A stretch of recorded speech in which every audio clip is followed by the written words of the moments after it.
Hello and happy Thursday, Glitter Gang. How is your audio and video now? Hopefully everything is working out great. I think my XLR is dying. My XLR converter is dying. I think that is what's going on, but who knows? Who knows? Now, I don't know if now's probably not the right time to try and figure out what's wrong with my broadcast software. All right, so if you can see me and hear me, then, but I'm going to type in the chat and you'll see me type it on camera. I'm going to bring my keyboard over so you can see when I'm typing it, how quickly it should show up. To let you know if you're in the correct chat, because when a stream starts and stops, YouTube sometimes creates a new stream. Okay, so I am typing now, enter. So if you did not see I am typing now, if there's no I am typing now in your chat from me, then you're in the wrong chat. And the way to do that is to close everything with YouTube and go back and reopen YouTube. So that's how you can fix that. So again, I typed I am typing now in the chat. That's the chat that I can see. If you're in a chat where I did not type I am typing now, then I can't see the chat you're in. If you're having a great conversation, maybe hang out there, but I can't see what you write. So that's all. So that's what happens. So you may be on the chat from the previous stream if you don't see where I typed I am typing now. So that's about it. Yeah, cool. All right. So yeah, just close YouTube and copy the link to the stream, but close YouTube and then paste it back in. So open it and refresh, whatever. You know how to refresh. I don't need to tell you how to internet. I don't need to tell you how to internet. But yeah, what I suspect, Mr. Lifeguard suspects, we suspect that my XLR converter, there may be something wrong with my XLR converter, because even after we got it working, where it would recognize that I was talking into the microphone, an XLR converter is, you guys learn so much about the technology of doing a stream. So microphones use a type of cable called an XLR cable, and you can't plug an XLR cable into a computer. So there's some microphones available. Larry King was like this, that have USB cables instead of XLR cables. So remember, if you remember Larry King, the microphone had a USB cable instead of an XLR cable. When we replaced Larry King, we decided to stop using microphones designed to work for computers because there's very few of them and they're not very good. And we switched to microphones designed for literally every other purpose on earth, which all have XLR cables. And so the way we got around the XLR cable problem is we bought a converter that turns an XLR cable. It's an XLR plug on one end and it's a USB cable on the other end. So you plug the XLR cable into it and then you plug it into your computer. That is what I think is called an icicle. And because it's white and it hangs, it looks like an icicle when it's hanging. So the icicle, I have two icicles. I think they're dying or something. One of them wouldn't work at all, which actually is suspicious that they both died at the same time. So either they both died at the same time or they're both dying. They're both in the process of dying at the same time. Or there's something wrong with my broadcast software, or there's something wrong with YouTube. I don't know. Honestly, I don't know. So there you go. You keep learning. You learn. Learn. You're going to be experts. You're going to be technology experts. Could the move have damaged them? I mean, I doubt that. For two reasons. One is we moved them ourselves. And the other is that they're very simple technology. They don't have a lot of moving parts. You know what I mean? Not like a computer. They're very old. Like 6 years old, at least, I think. Don't a lot of people just do everything with their phone? A lot of people do everything with their phone in terms of live streaming. I mean, I could just do everything with my phone, I guess. I don't know that the audio would be as good or that the video would be as good. I guess it doesn't.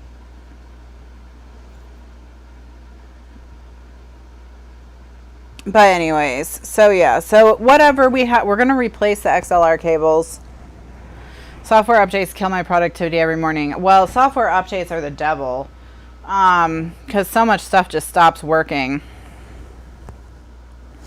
But yeah. So, but doing everything with your phone changes the amount of control you have over things. So I'm able to get a little bit more control over things like color and whatnot by having everything separate and audio. And even if you do it on your phone, most people who record on their phone have a separate microphone.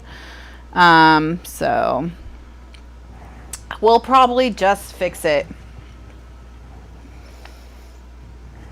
We'll probably just get a new XLR converter. Mr. Lifeguard already has one picked out. So, yeah. Okie dokie. Okie dokie. So, where we were, this is kind of funny because we have a tiny cat. She's on her box tower. Now I can never unpack those boxes or else she'll be furious. I even prepped some stuff for the show today. So I was like ready to just like jump in. So of course, that's why we had all this drama. All right. So yes, he is shopping. All right. So last week, we got a lot done. The book goes like this. So we got all of the page A's constructed. So they're all constructed. They've got their magnets, their tags, So they're all constructed. We got the page B's kind of constructed in that we still have to do the waterfall and the thing that's going to hold the waterfall shut, the belt, I think is what I was calling it. And the reason these pages are separate is because we are going to use, so we will have, okay, this is a piece of the binding. All right, you can see because it's got that flat, it's got a flat V. So the way that we'll attach is one of them will attach to one side and then we'll take a pointed V and stick it on, and the other one will attach to the pointed V. And then that'll give this expansion room here in between the pages. So that's how it's going to work. All right. So I got everything ready to do that, and then I remembered that we were still decorating. So it opens like this, and then the gap, so that if you stuff this, it expands into the gap. All right, so this is the spine. This is how it opens. It'll have a flap to close it, to hold it closed. So what we're going to do today is we're going to work on the pockets for this. So I think I already said we need 4, but let me just quickly do that math in my head again.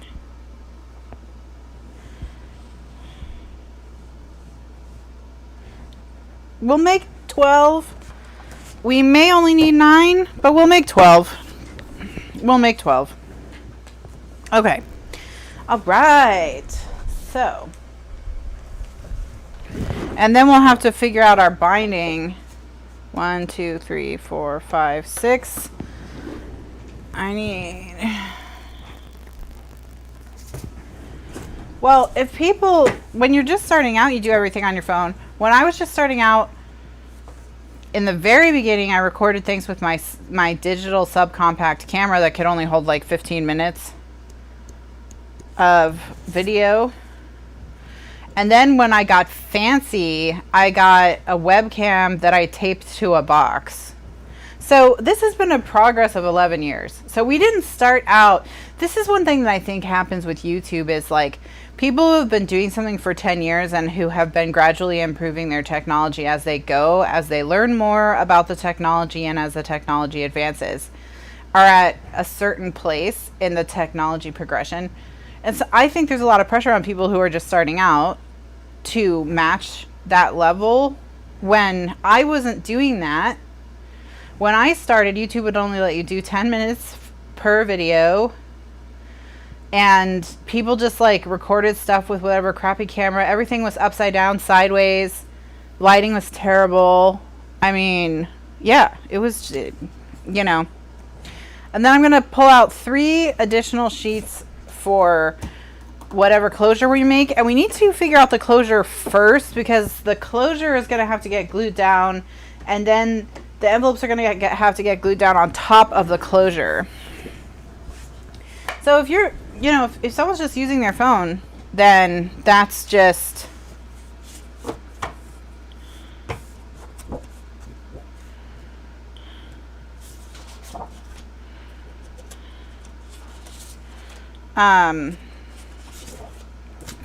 that's just how you got to start out. You got to start out with your phone. I mean, people starting out now at least have phones. back when I started out, the iPhone was 2 years old when I started. It had been out for 2 years when I started YouTube. Okay, so now we're gonna figure out. I did layouts, and I did a lot of chipboard. I did a lot of chipboard albums. I did paper bag albums. I didn't do as much education. I mean, how to say this? It wasn't about teaching new page styles, and everything got more complicated as time went on, is what I'll say. So stuff that I was doing 12 years ago was much simpler than stuff I'm doing now. All right.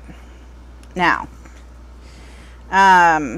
so this is the page. Okay, let's draw. So because we went and made it an envelope because I'm dumb. So we're going to have, you know, our waterfall.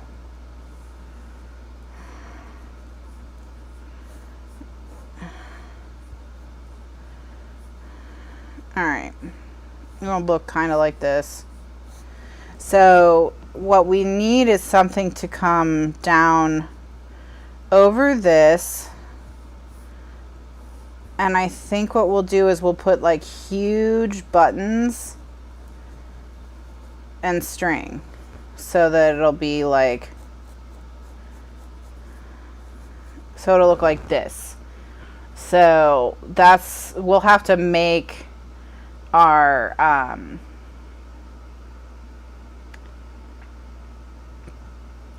own buttons. So we won't be doing like a brad and well, we'll probably use a brad, but I'll probably hide the brad under something that makes the brad look larger than it is.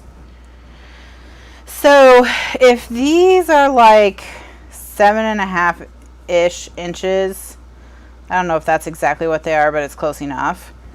And we want something 3 inches, I think. Something 3 inches.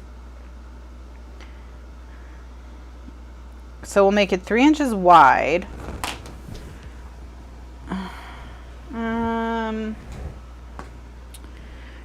3 inch. We'll make them 3x4. We'll just make them 3x4. So these will be 3x4.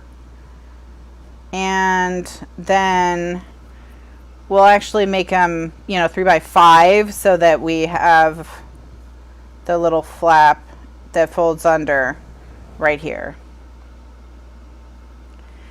And this is where we have to start because this has to go down first and then we can put the envelopes underneath it. Okay.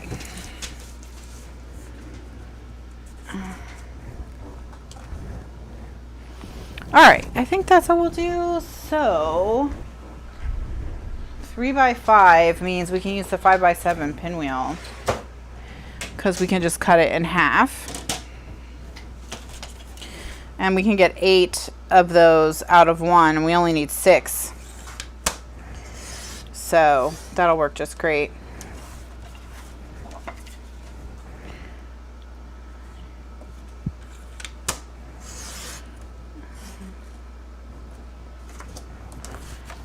The last layouts I did were for my sister's wedding album, which I finished in 2017. I finished in 2017.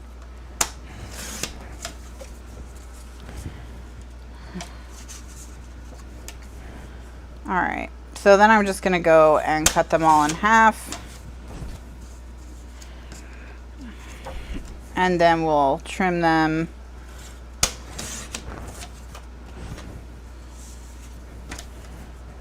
And I only need to cut 3 of them in half because we only need 6 of these. All right, so I just have a nice scrap here. That's fine. All right, so I got out 3 pieces of paper for the closure. I don't think we're going to get anywhere near that. All right, so I'm just going to trim these to make sure that they're all 3x5.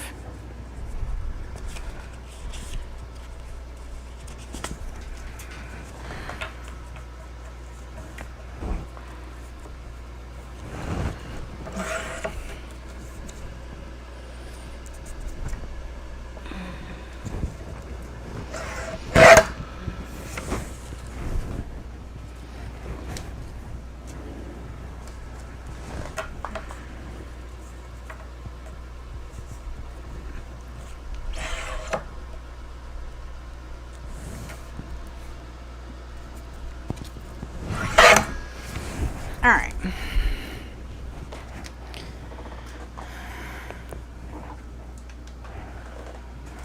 Okay, so now I'm going to score these along the 5-inch side at 4 inches, and that way they'll all be, regardless of how perfectly they're 5 inches, they'll all be exactly 4 inches. So they'll all be the same size.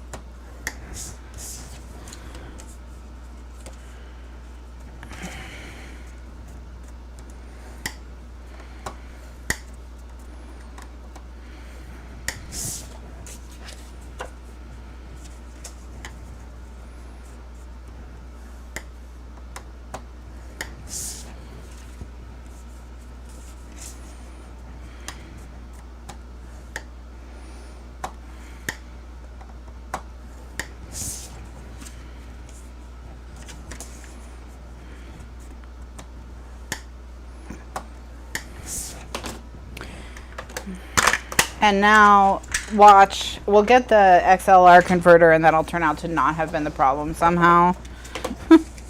But whatever, it's fine. Okay, fold along the score lines and burnish. And I think we'll angle the corners.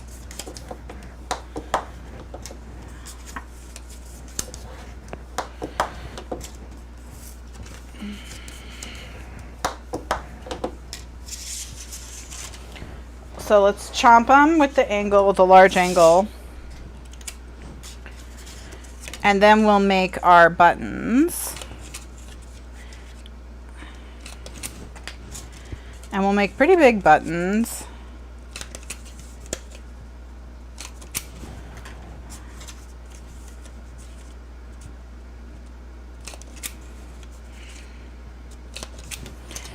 I think we'll make the outside of the button 2.5 inches. And then we'll make maybe whatever decorative piece we put on the top 1.5 inches.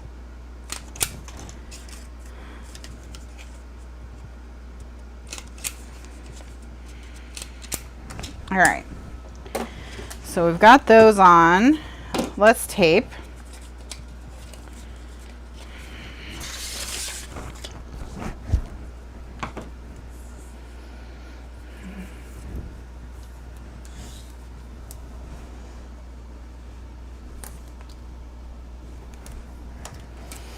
And then what I'm going to do is I'm just going to make a tape chain.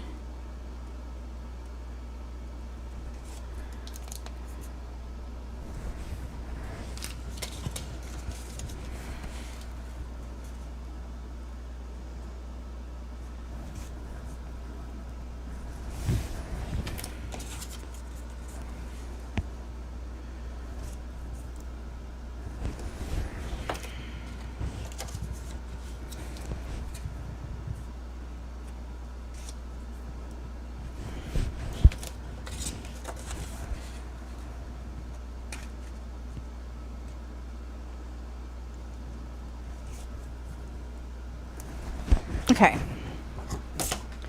Then what I'm going to do is just run another line of tape right next to that one.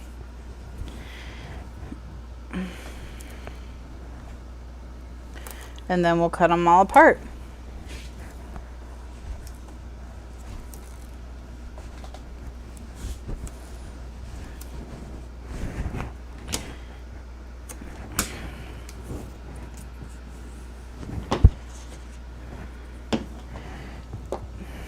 These are 3x5 and they're gonna be the closure for the and they're scored at 4 inches. They're gonna be the closure that'll keep the pockets from flapping in the breeze. Oh no, I think all of my twine is in one of the boxes Tiny Cat is sleeping on. She's gonna murder my face off. She's already glaring at me out of her eye because she's like, if you are even thinking about making me move, you're dead. You're just dead. Tiny Cat, can I have my string maybe? Would that be okay with you if I had a string?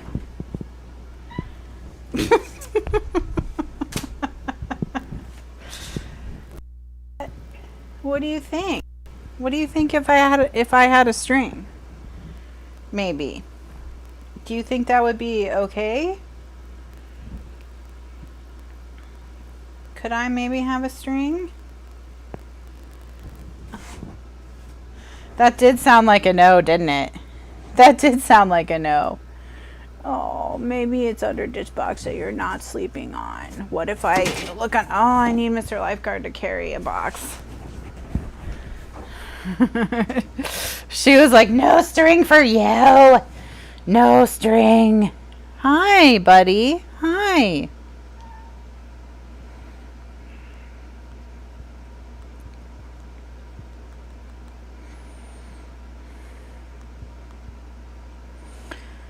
What if we trick her into coming on the desk and abandoning her spot? Hey, Tiny Cat, why don't you come over here and get pets? Why don't you come over here and get pets? No? Oh. Oh, thank you.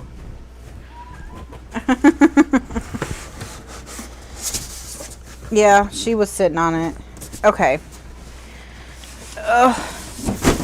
Oh, don't make her jump. Well, I'm sorry. I gotta make sure that's the only box that had stuff. Okay. That's the only box that has string. If you put her on my desk and move the box that's under this one. Oh, well, God. She's very aggressive sometimes. Gonna be back or something. The thing that says punches, she can sleep on the punches if you move it on top of the thing that says pegboard. Cool. So, oh, really punches? Oh, I put this one on top of that one. Well, that one has dies in it, so it's just as heavy.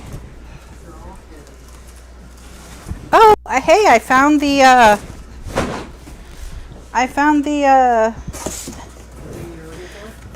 thing I was looking for. Oh, no, I didn't. JK, LOL. Okay. Well, she's furious. Can you move this over by the blue thing? Thank you. Thank you.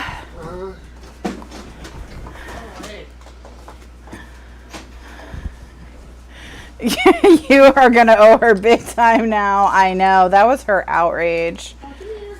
Oh, she's mad now. Now she's mad. Mr. Lifeguard's trying to make friends again, but she's got Tiny, we made you a spot. Too late, she's scrambled. Aww.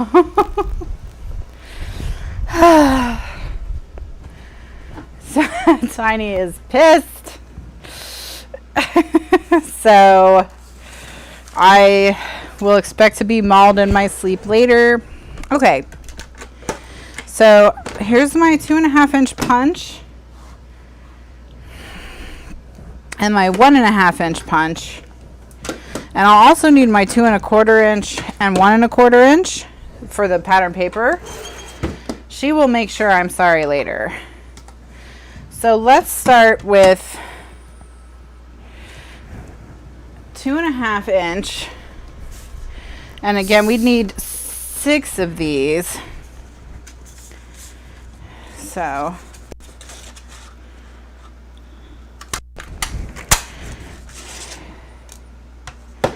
and then let me just what we're making is giant buttons for a button and string closure, like a way oversized one. So that's 4. Can we get a 1.5-inch out of? Yeah. 1, 2. So we got 2 of those.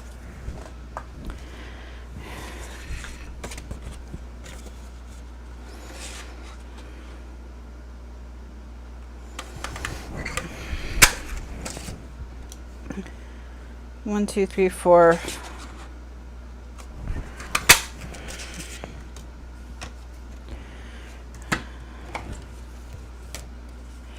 So I watched a few, Mr. Lifeguard and I watched a few episodes of Upload, which is that show that Fran mentioned last class. I think it was Fran. And there's a character, Cousin Fran, in the show. So now I know why she recommended it.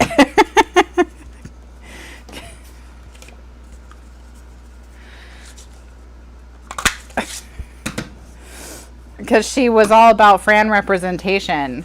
She was all about the Fran representation.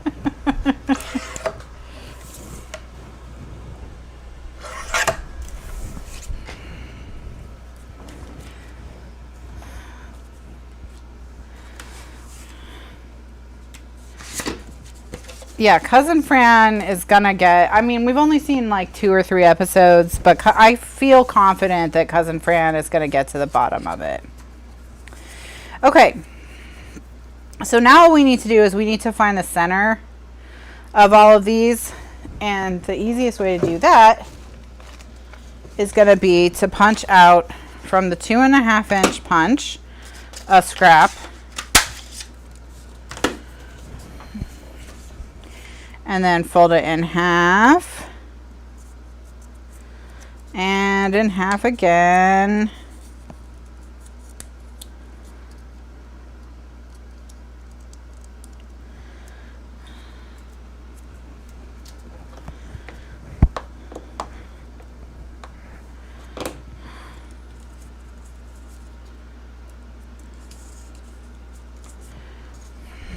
And then that'll give us a center. So what we'll do is we'll just punch a hole through the middle with our little guide here. Because it's hard to find the center of circles.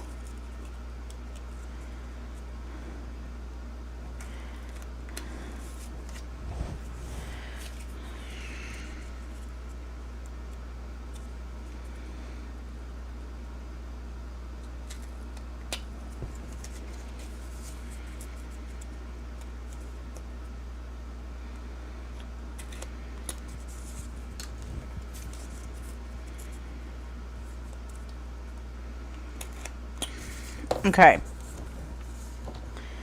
And then we don't need to punch a hole in this one, which is like the cap piece. So what we're going to do is we're going to put this here. All right. And I'm just going to eyeball it and then punch a hole. And then I'll just use this one to punch holes in all the other ones. You don't have to eyeball it if you don't want to, but it's, you know, it's fine. Just go with your instinct regarding your own eyeballing skills. Oh, that's so frustrating. Gretchen said she needs a new awl because her tip is bent. Yep, that'll ruin an awl.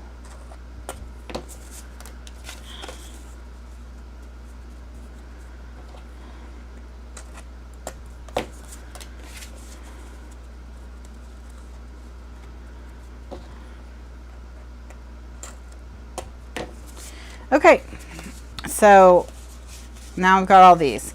So ultimately what we're going to do is we're going to cover this in pattern paper, then we're going to stick this through, then we're going to fold the brad legs on the back, cover the back with pattern paper, tie the string just like we normally would, and then we're going to cover the brad with this, and that's going to make a decorative button. Okay, so that's the stack. That's the stack. All right. So then the first thing we need to do is put pattern paper on these. So I'm going to choose 3 patterns of paper that will look cute with the pattern papers we already chose for the pages. By the way, I did print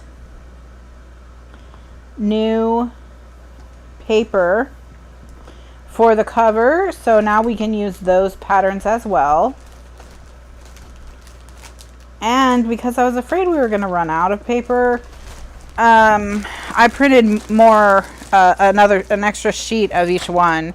So I have an extra sheet of each piece as well, so that we can dip into. All right, so let's grab the pages. These are going to go onto.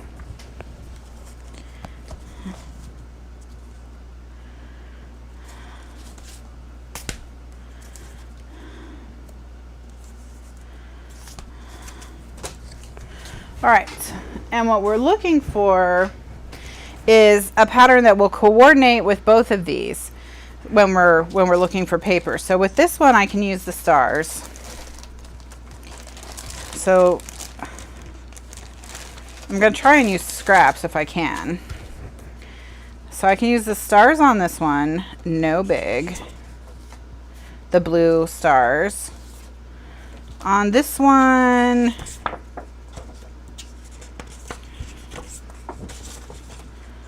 I don't really love, I think I'll use the backpacks. Well, no, I'll use the gold.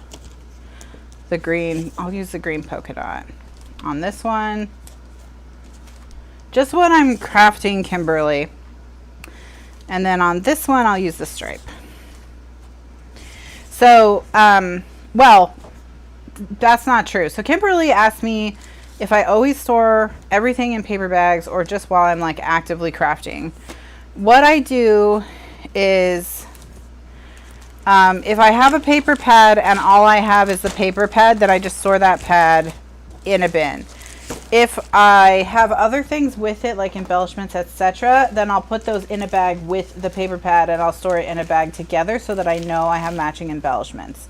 So I won't put those embellishments in with my other embellishments. Okay, so we need 2, for out of each of these patterns, we'll need a piece that's 2 3/4 by 3 3/4. We need 2 of those. 2 of those. Okay.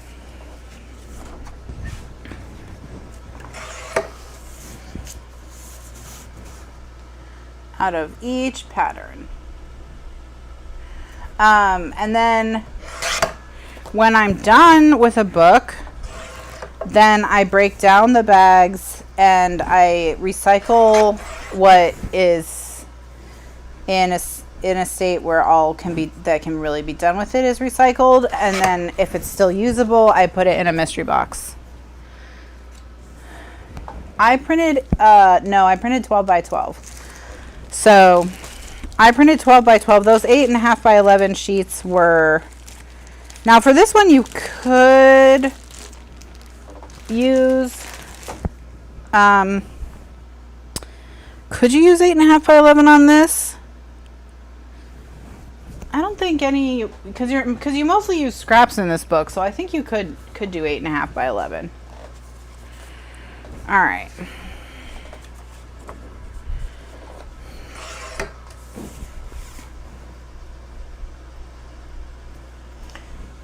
So the answer is, I guess the answer is it depends. But for the most part, you know, I store things how they come in, like whatever packaging they come with.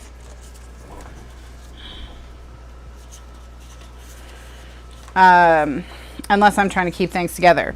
Then when I'm getting ready to do a project, not for the frame around the tag, unless you paper piece it. Well, you know what you could do, Gretchen,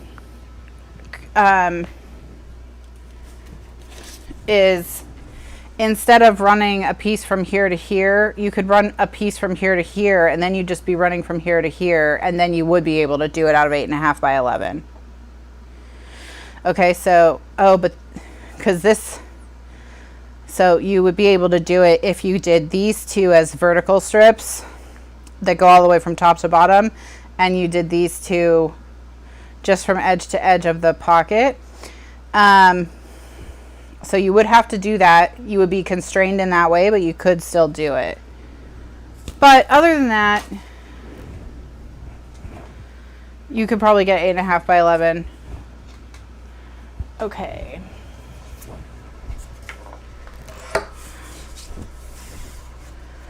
So, but when I'm getting ready to do a project, then I go and I make a kit for the project. And so while the project is going, everything involved in the project will be in bags, kept together, so I'm not like looking through all my stuff while I'm working on a project. So like I find that really irritating when I'm working on a project to always be kind of like looking here, there, and everywhere to find stuff. So while I'm doing a project, I keep everything together.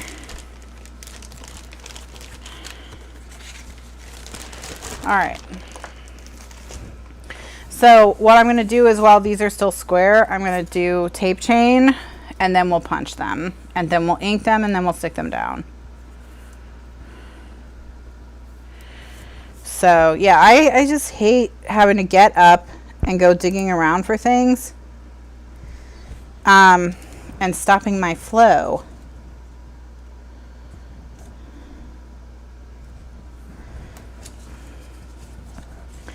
Now I will still do it, you know, because there's stuff like the string, for example.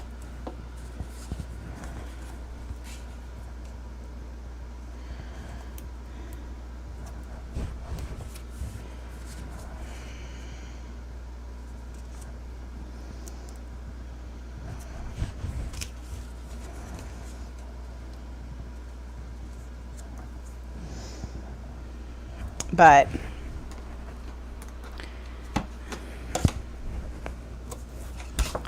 well, because every time you get up, like you're making decisions based on your entire room. I've mentioned this before, is that the more narrow your field for your decision, the more quickly you'll make the decision. So if you're thinking this needs something right here that's red, and you go to your kit bag, then and there's 3 red things in it, then you're deciding between 3 red things.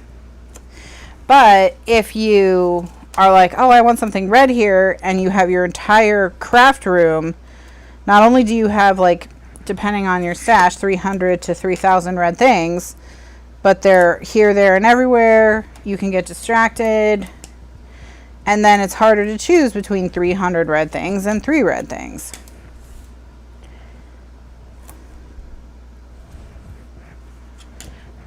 Candy says it's bad enough I have to search my desk for my scissors and bone folder every 5 minutes. That's right, they're always missing.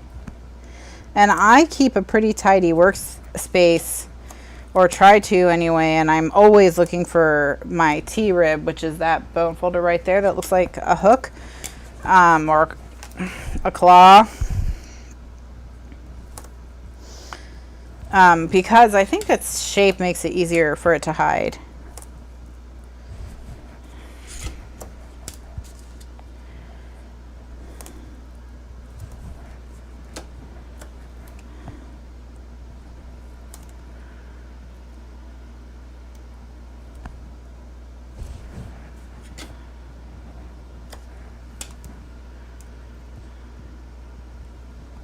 A shark tooth is what it looks like. Exactly. Yes.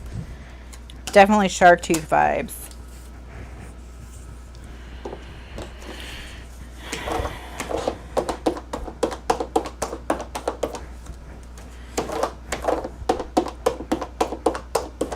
Okay, so now we're going to cut this apart and punch them with the tag punch. And then ink them with the black soot ink, and then stick them down and re-punch that hole.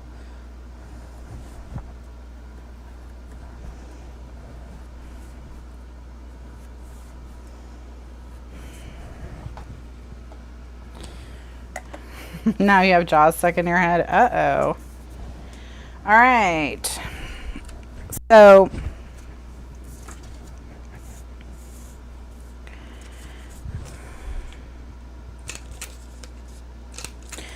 decide how you want them on your page, and then punch. And then on the English is hard. On the underside of these, I think maybe I'll just put journaling lines, because I didn't think about patterned paper, but I think that would be a good spot to do some journaling lines. All right, so Franzen Hobby Lobby and Paper Studio is 50% off. No.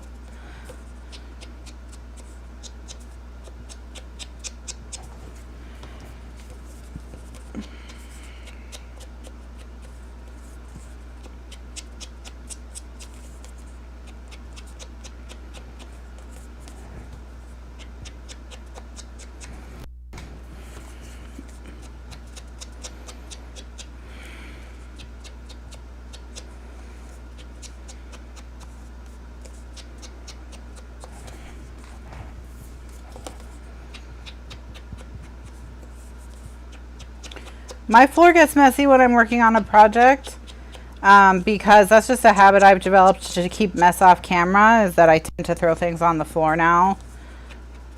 So sometimes there'll be just like a halo of trash all the way around me when I get done with the show that I've got to clean up. I mean, not trash, because I keep a trash can or a recycling bin within arm's reach of me. So I always have, like, I don't have to pick up like trash, but I'm embellishments that need to go away, stuff like that. Okay, so I'm gonna go through and I'm gonna put a little splotch of tape on the middle of these. I don't think it's like super critical that you do this, but I'm going to.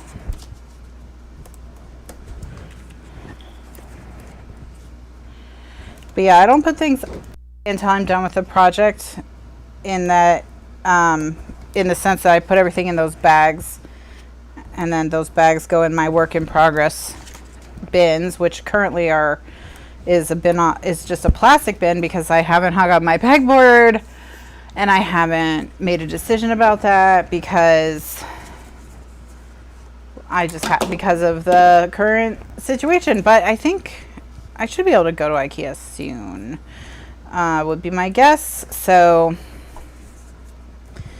hopefully I might even be able to go now, and I just don't know that I can go now because I am not paying attention.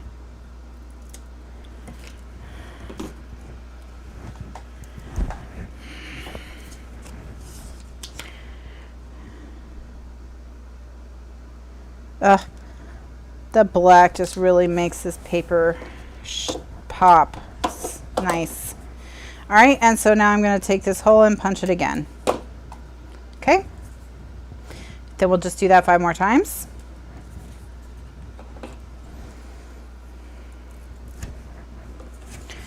So we're making the closure.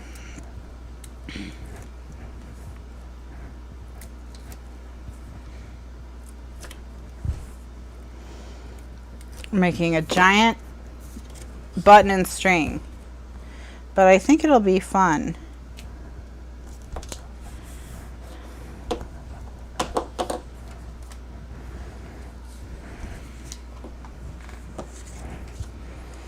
But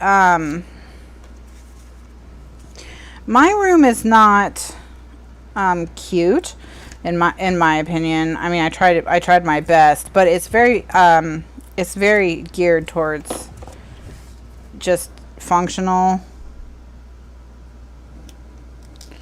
form over function, or function over form.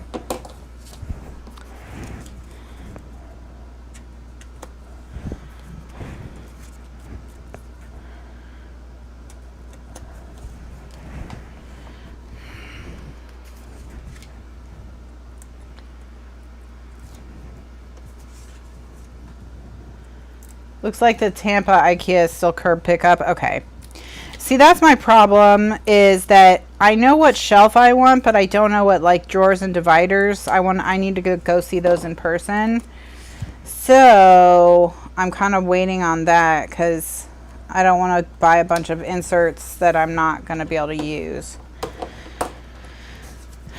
So until they're open and I can go look at the inserts, then I am gonna just keep whining about this problem. Just get used to it. Just brace yourselves. That's how it's gonna go. Like, I love looking at pictures of really pretty ones, but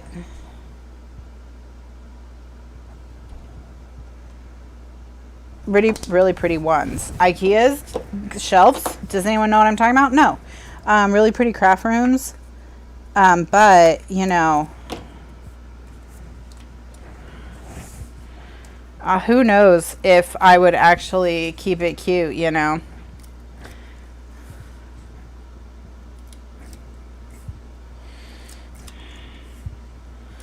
I doubt it.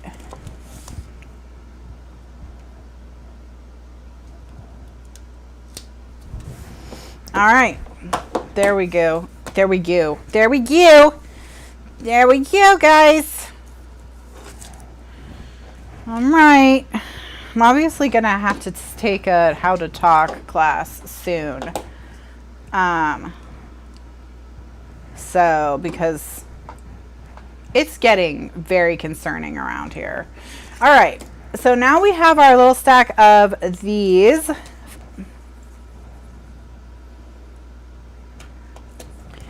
All right, these are good. So now we just need to figure out the next layer. So the next layer is this. Is gonna go, oh, I need to move my hole because I want the blue to show all the way around. So I'm gonna move my hole. Doesn't matter.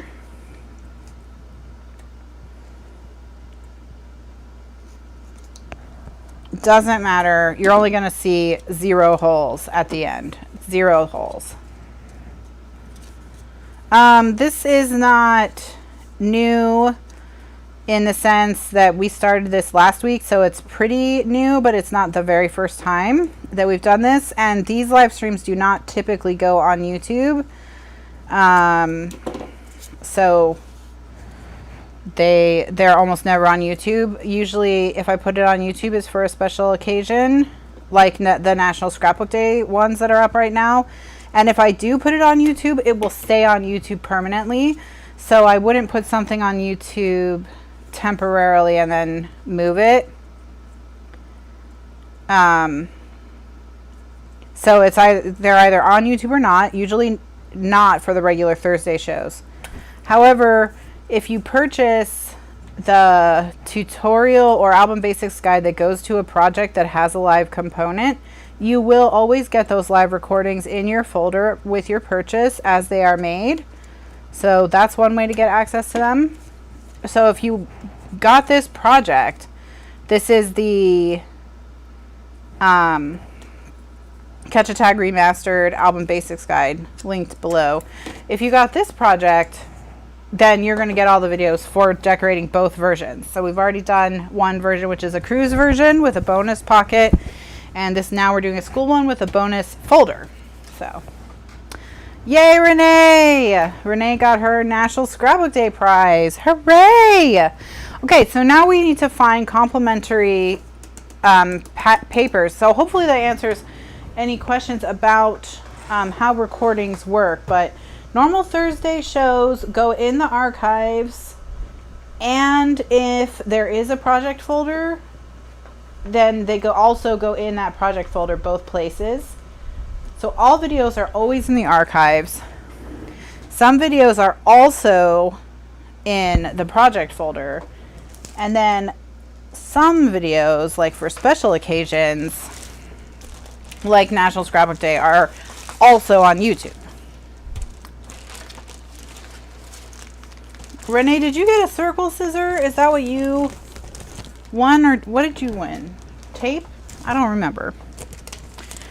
All right, so some of them are going to have stars. So I'm going to do stars 2 1/4.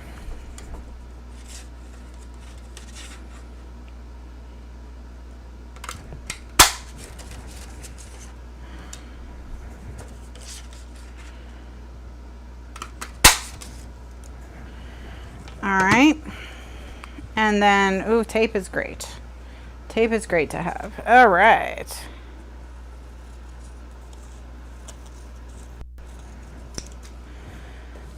So we've got stars.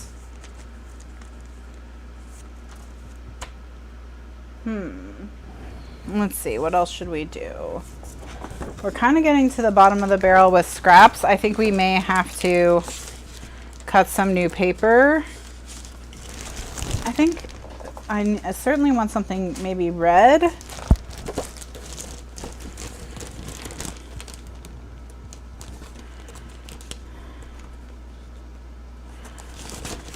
I think I'll cut one out of this as well. Ooh, apples. Ooh, the frame punch board. Oh, or dots. I think dots are probably better for what we've got going on. And yeah, okay. All right. So let's do 2 dots.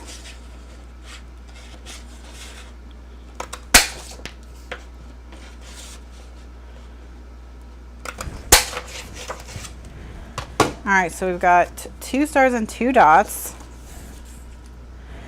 And then let's do the composition book for something just really fun. It is red.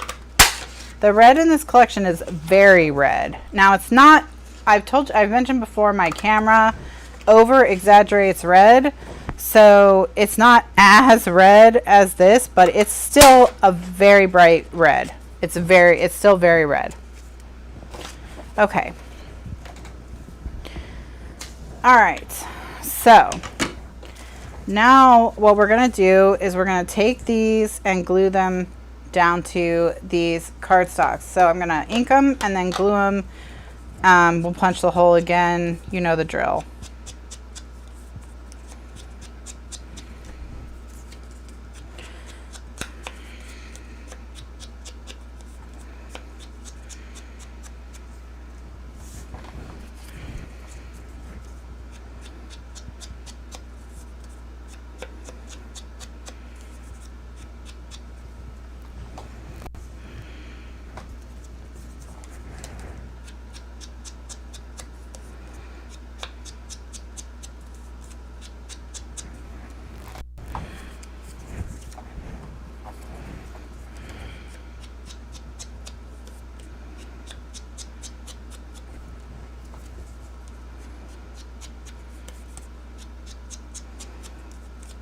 All right, so I've got those all inked, and now I'm going to glue them to the circles.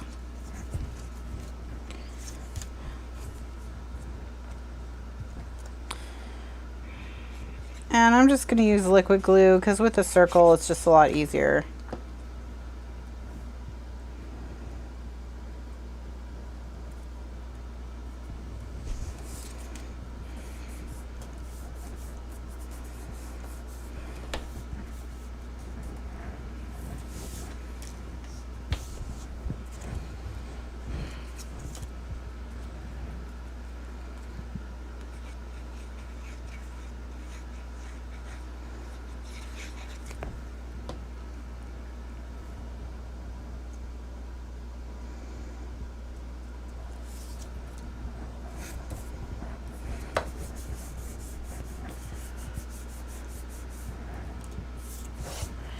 All right, so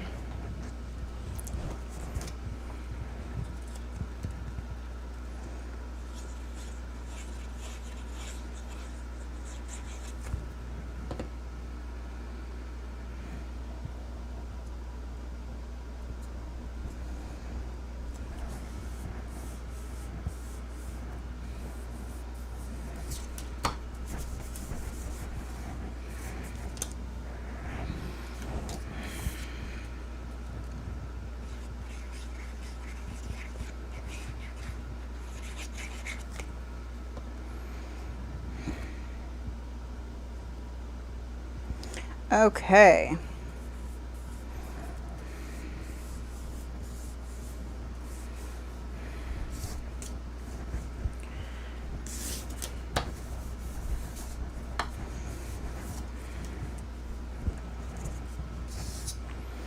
Yeah, these I think are going to look really nice with the layers of black. I think these button closures are going to turn out really well. And I certainly hope they will, because I'm not going to redo them if they're bad. I'm just going to just say that right now.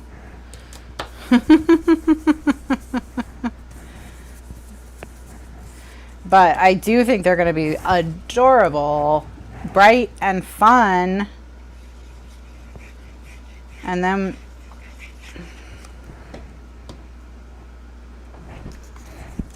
I'm also getting circus vibes from this paper collection.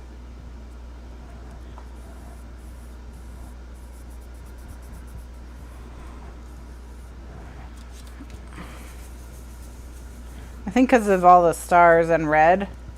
Okay, so now what we're going to do is we're going to pick our string.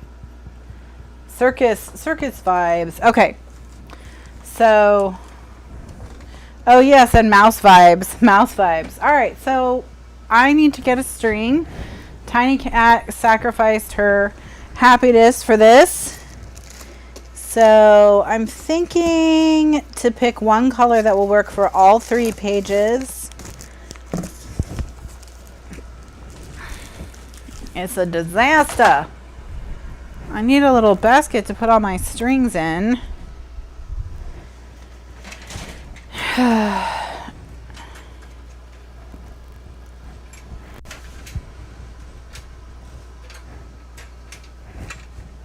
Oh, here we go. I'll put them in my guest trash can.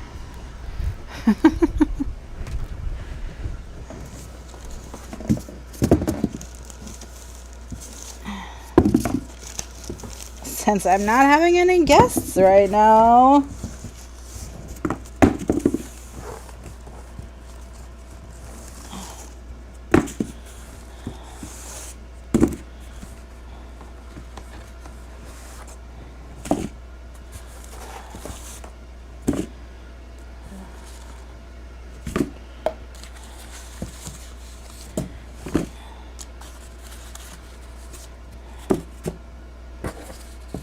Oh my gosh, I have so many strings.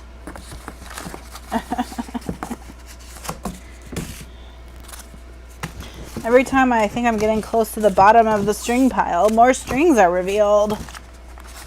complain. This has been another episode with complaining with Kathryn. Okay. Thank you, Tiny Cat. Yes, I'm sure she'll let me know. Okay. So I'm thinking maybe this green.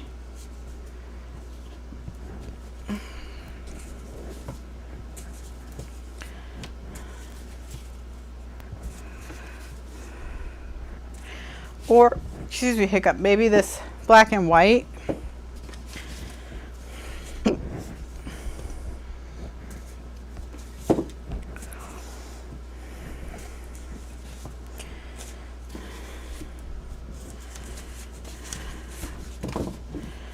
Maybe this red and white, and maybe just for something different, this gold.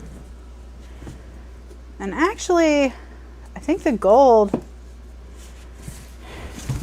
you didn't miss sweet Tiny Cat. Tiny Cat was not happy today. She was very angry. So you missed angry Tiny Cat. Does Kathryn have a string problem? Kathryn clearly has a string problem. Tiny Cat was sleeping on a box. She has a little tower of boxes right by my desk of the like 2 boxes I haven't unpacked yet because they're for my pegboard, and she was sleeping on them and my strings were in them. And so we had to move Tiny Cat to get to the strings, and she was not happy about it, to put it mildly. So, all right, so I've narrowed it down to these 4. And what I'm going to do is I'm just going to hold up 2 at a time, and the one that I like better, I'm going to put the one I don't like back in the bin. And we're going to go with the gold. Yeah, she has such a tough life.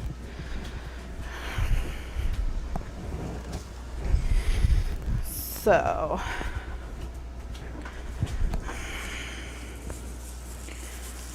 poor Tiny. That's that's true. It was more like I'm not doing it, and then we just made her do it. I'm gonna give myself 2 feet of string. I don't know if I'm gonna need that much, but I'd rather have too much than not enough. But because they're kind of big and far apart, I think I might need more string than I normally do. She's gonna get her revenge. For sure. Okay, so now that these have had a minute to dry, just gonna go through and poke all their holes. And on one of each color pair, we'll tie the string to a brad and put the brad through.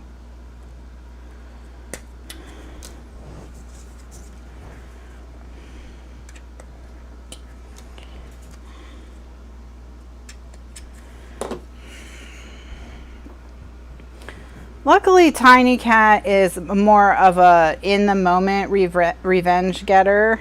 And then the way that she lets you know that she's unhappy with you is she just stares at you with like, how dare you eyes, you know, for like the rest of the day. So she'll look at you like, you know what you did. You know what you did.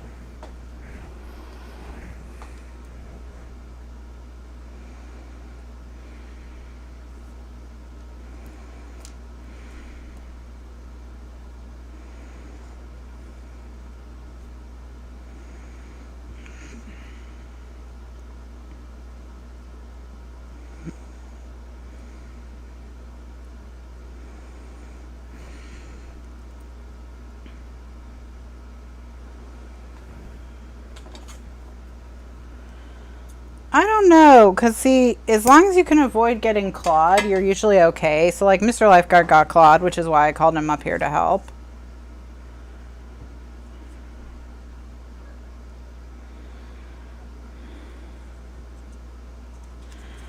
so that I wouldn't get clawed.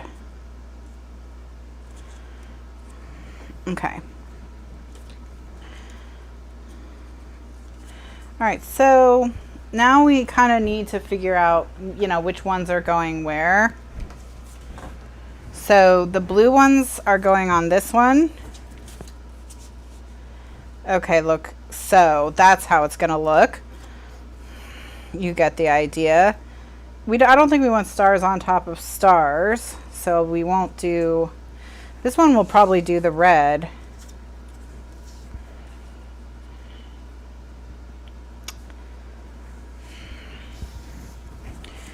But if I thought she was gonna get me later, she's a pretty savage clawer though.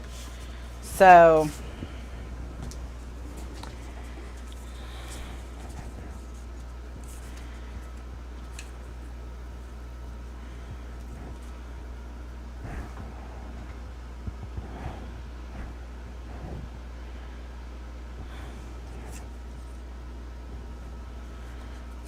well, I think I might have to, ooh.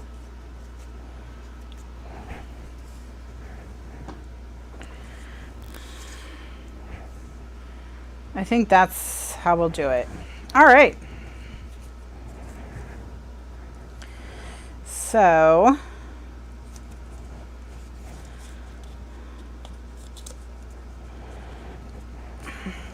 all right, gonna go flatten the brad now.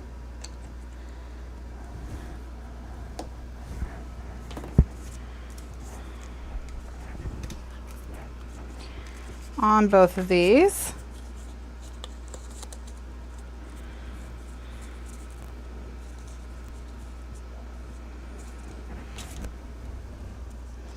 How cute are these gonna look? Oh my gosh, these oversized belts are gonna be so cute. Okay.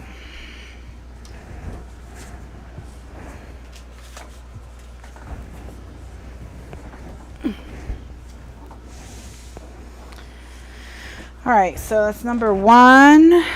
So we'll do these two next.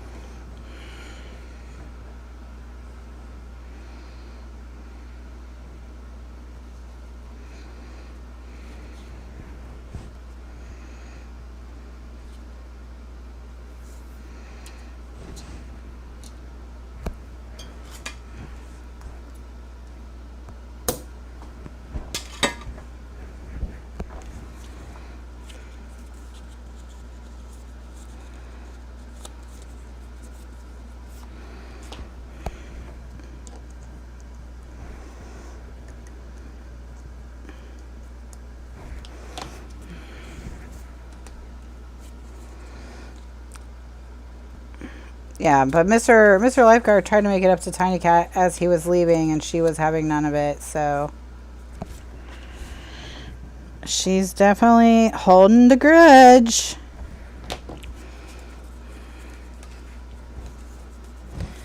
Okay, so last pair.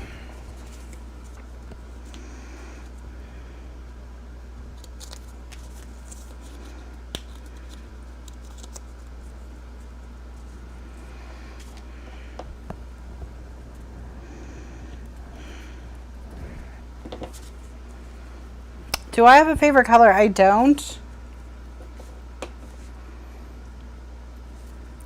I do to wear. It's this color, hot raspberry. This sort of hot raspberry, hot pink color. Like I really like that color. I've had my hair that color a few times. But I don't really have a favorite color to craft with or that I buy things in. The accent color in my kitchen is red. I like bolder, brighter colors. All my couches are red. I am partial to red. Whoa, wait, this is not where you go. Silliness.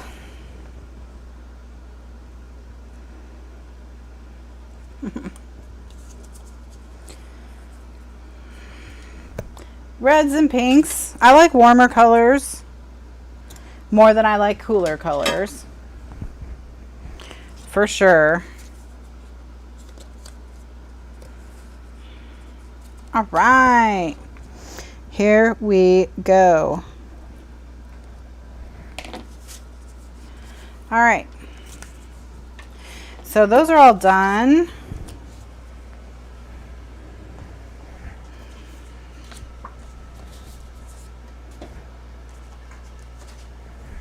And now what do we need to do? Oh, the backs.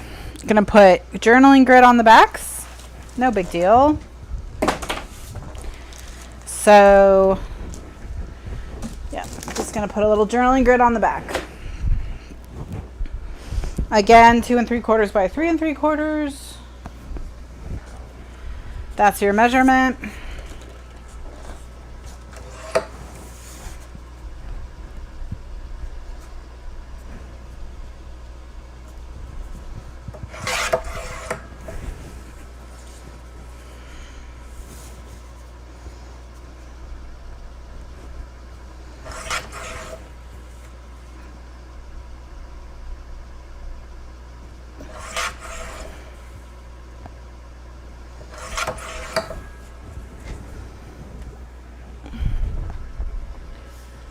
And then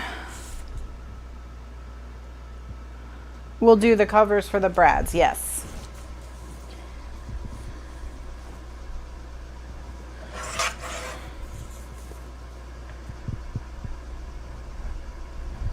And then these will be ready to put on the page.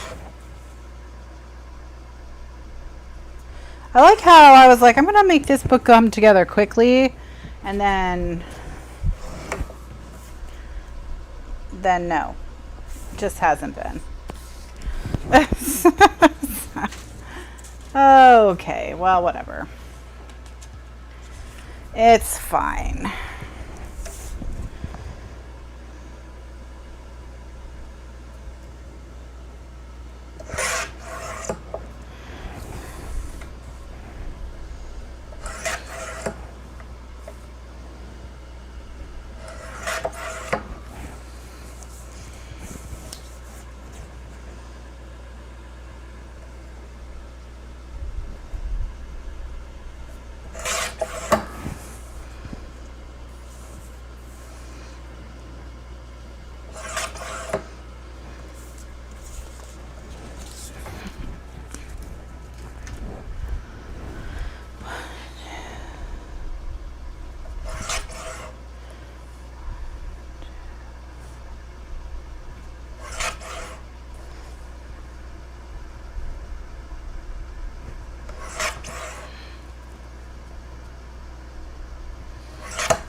All right, so I have 1, 2, 3, 4, 5, 6. Okay. That's how many I needed. The pages were going fast. Well, and we're making all 3 at once, and that's part of why this feels, you know, on the slow side. Just because we're making all 3, each time we're making a page, we're doing all 3 at once because we're doing all the construction at once. So now we're doing all the closures, you know.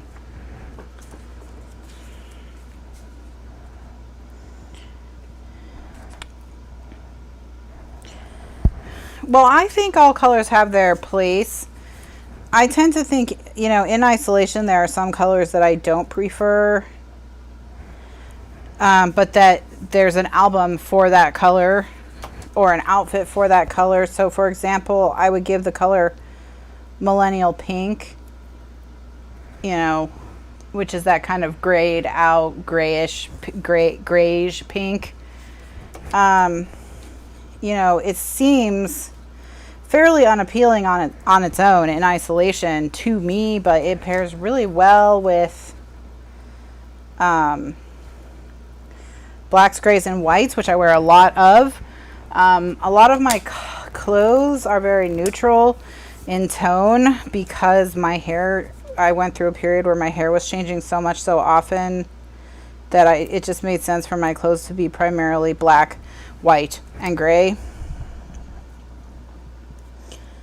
So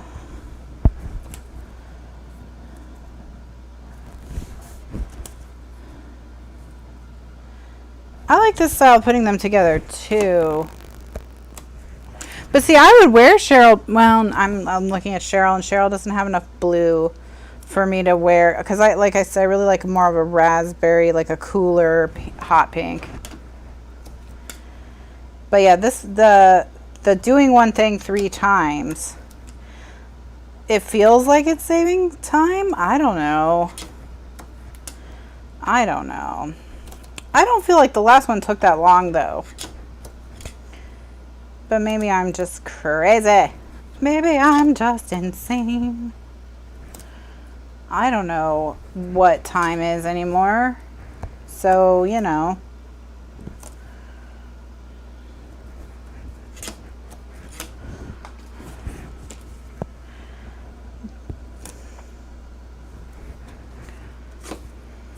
I just finished a book last night, The Diviners by Libba Bray. I'm curious to see what the second book in the series is like. The first one, it's so interesting because the book's 600 pages long. And I feel like the author, the things that she chose to spend her time on are not the things that I think her time would have been best spent on. So it's not that she's untalented. It's not that she has bad ideas. It's that she suffers a lot from not being able to kill her darlings. That's a Ernest Hemingway thing, kill your darlings. You know, just because you like something doesn't mean it belongs in that book. You know, and sometimes you just have to edit. I mean, editing is very important. And yeah, she just spent, I don't know. She researched the world really well, set in the 1920s. But like, it was either, depending on how you feel about things being scary, it was either too scary or not scary enough. Like it was in this middle ground where it wouldn't appeal to people who were looking for horror, but it might be too much for people who were just looking for a fantasy or an urban fantasy book set in the 1920s. There were characters that, you know, I was reading like, why was this person even in here? Because they didn't do anything. Well, they're going to do stuff in other books. Well, then they should have been introduced in the other books. You know, like, so, but it's basically a bunch of people who work at a museum of the occult,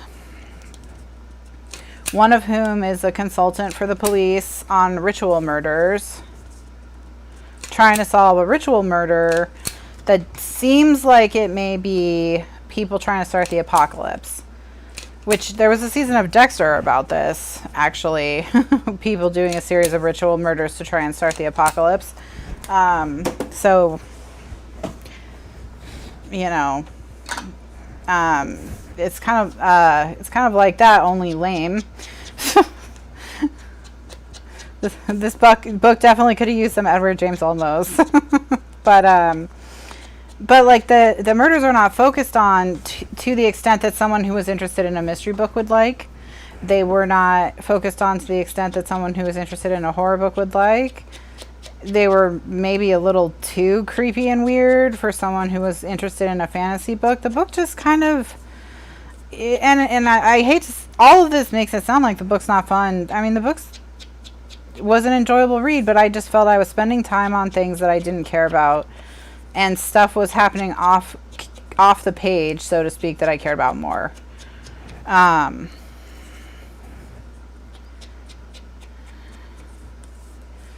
So, like, it was like that season of Dexter if it was lame and there was no violence shown.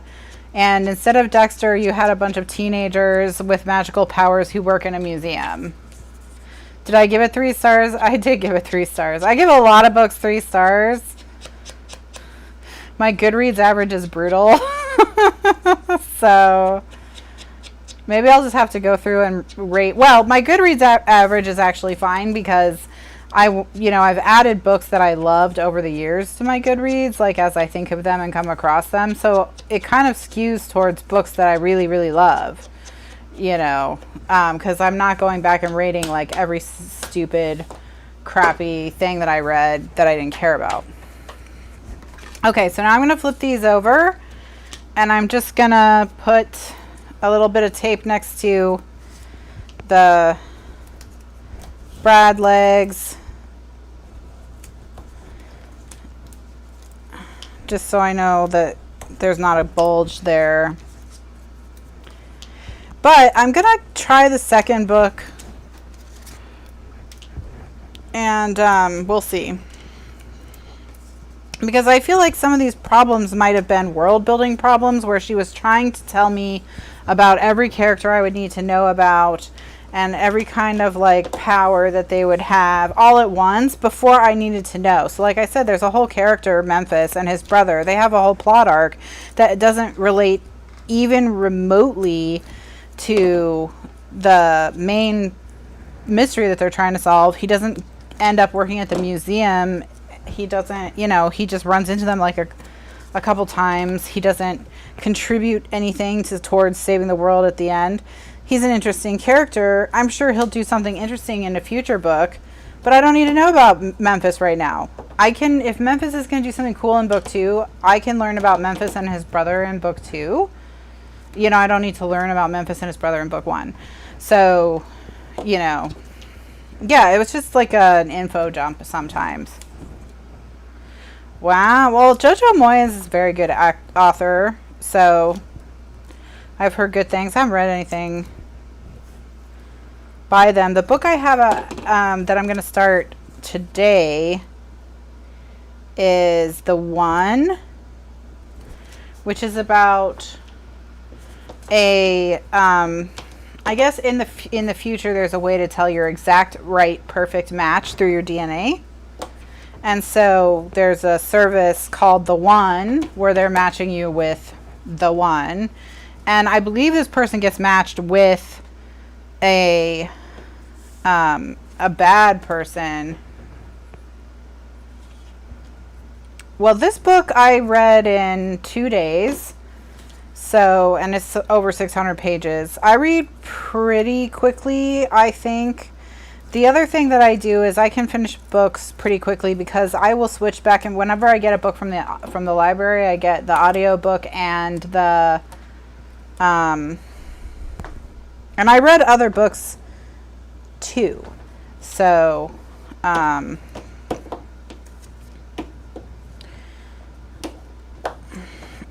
but yeah, I can finish a normal sized book in 5 to 6 hours.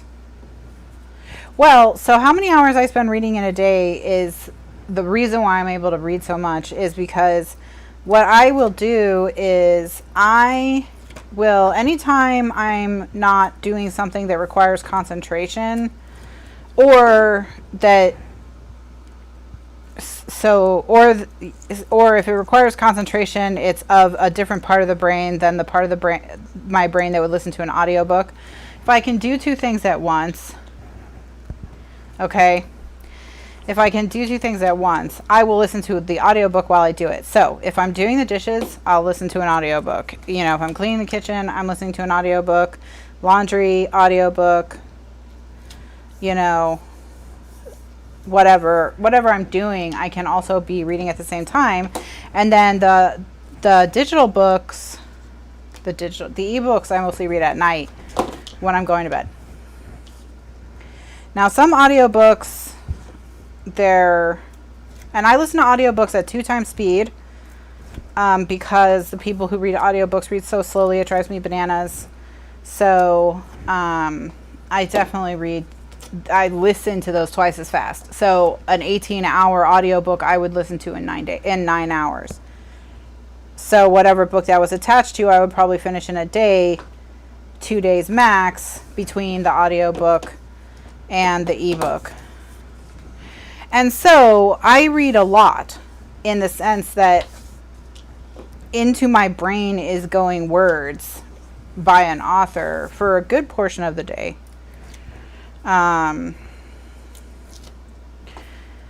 you know, and then if I need to chill, like if my brain needs a break, I'll just watch YouTube or whatever. But in the shower, I have a little shower speaker so I can listen to that. Listen in the shower. My Kindle's waterproof. I'll read in the bathtub if I'm taking a bath. So yeah. All right, now we've got the backs covered. So now we just need to work on their buttons. So what I'm going to do is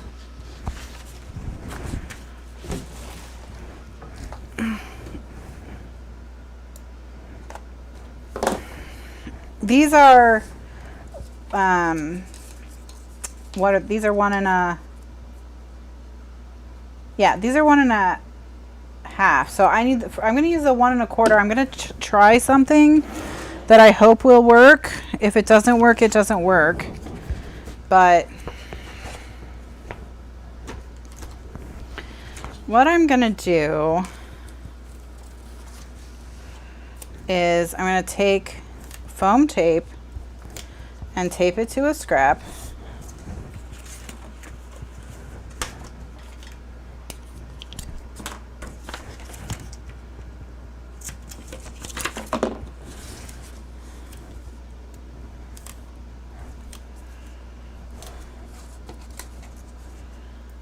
Okay.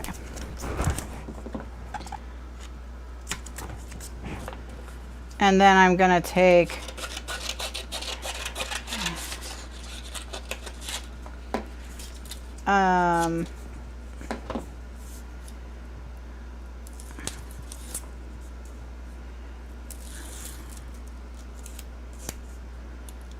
another piece and stick it on top.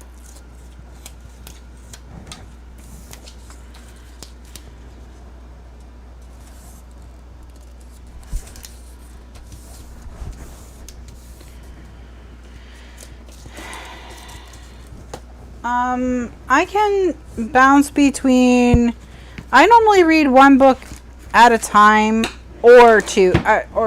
Actually, the most common thing I would be doing at any given time is reading 2 books.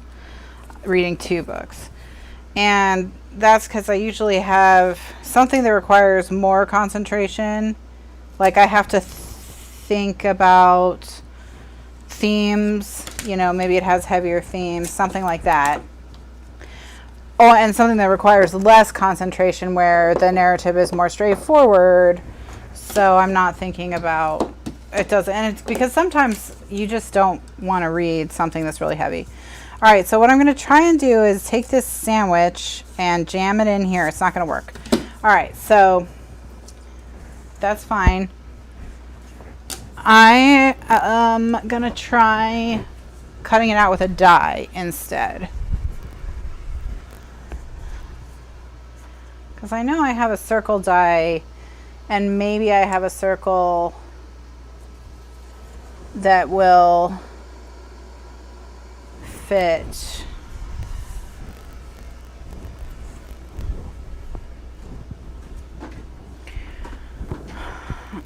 Arg, arg, arg, arg, arg, arg. Where's my circle die? Here it is. No, film strip tags. Ugh, it's missing. Oh, great. Great, great, great, great, great. All right, so birds, circle scallop number 2. Well, where's my just plain circles? Are they called something other than circles? They're probably called something other than circles. Ghosts, card with circles, pop-up, tags, wings. Huh, my plain circle die from Stampin' Up! I cannot find. My Bigs dies. I use it all the time. So it's weird that it's missing, and it's not in my dies that I used but didn't put away yet bin. So it's just gone. How? How are you missing? Really? Why? Why are you doing this to me, stuff?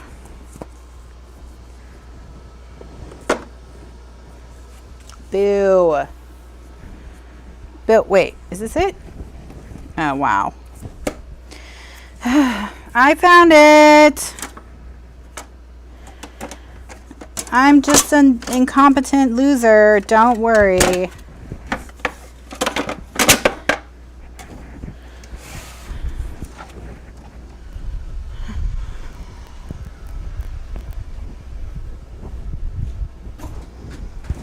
Oh, Tiny Cat hit it. Okay, that makes sense. Okay, so this one, this circle is the size that I want.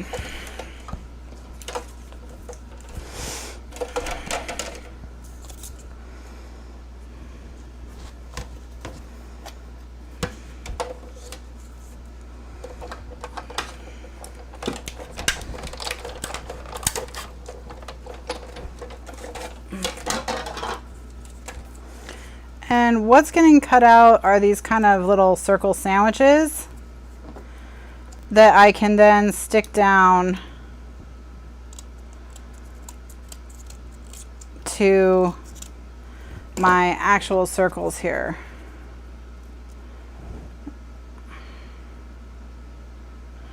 So when I go to stick these down, they'll have a little circle underneath them.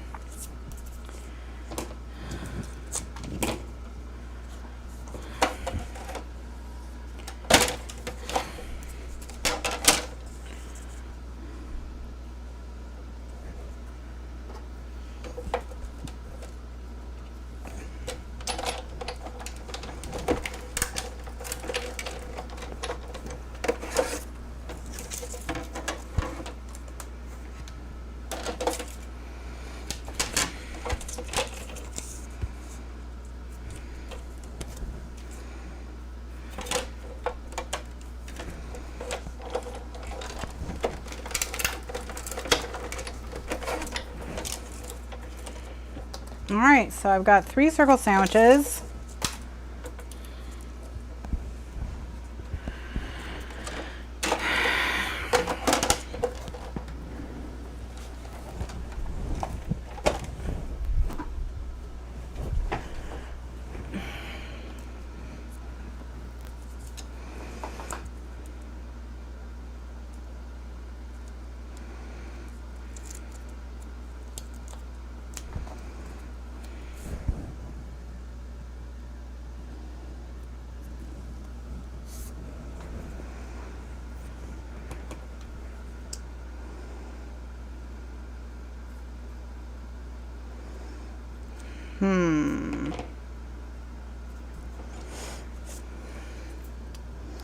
The circles, one of the circles is a different circle than the other. They're not circles.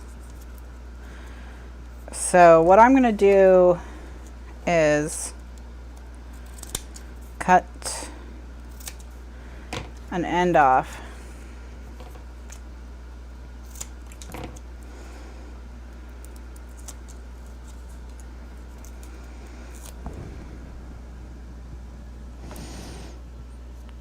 Yeah, the angle of it is different.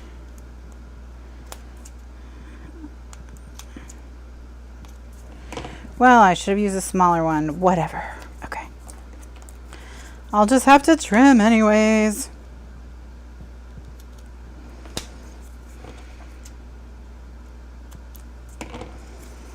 Okay, 1, 2, 3.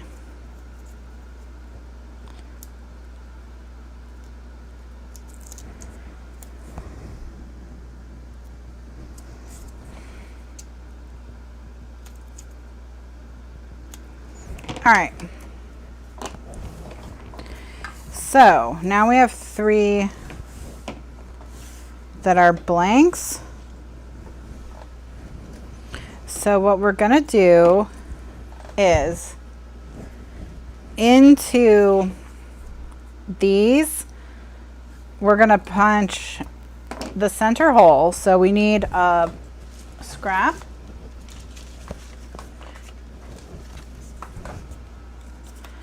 So this is the 1 1/4. Or I need the 1.5.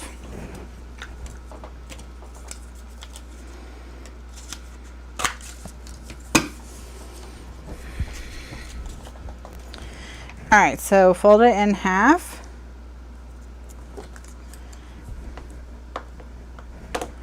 And then fold it in half again.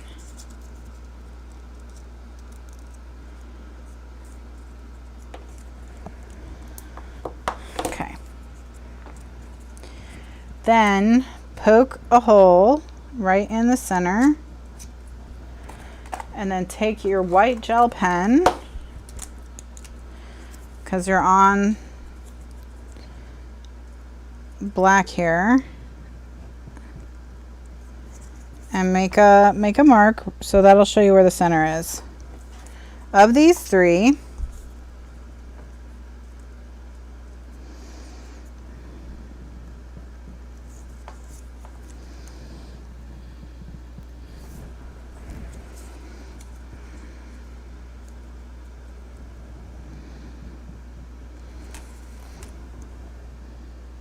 okay, now take your chomper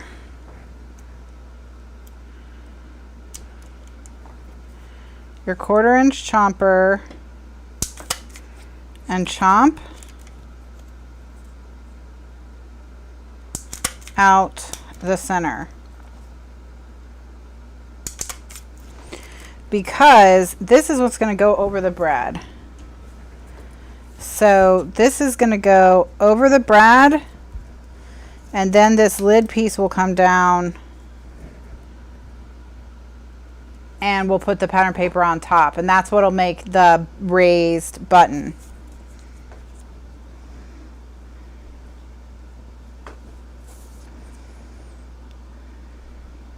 That's what's going to make our sandwich.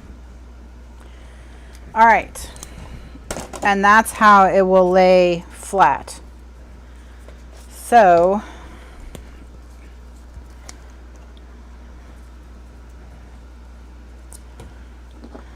I'm just gonna trim this a little. If you can't get it trimmed just perfect, just ink anywhere the white's showing.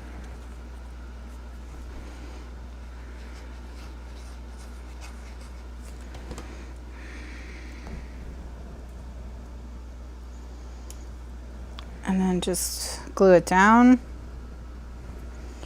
And if you have a really huge area that doesn't have any foam tape, you can just try and fill that in a little bit.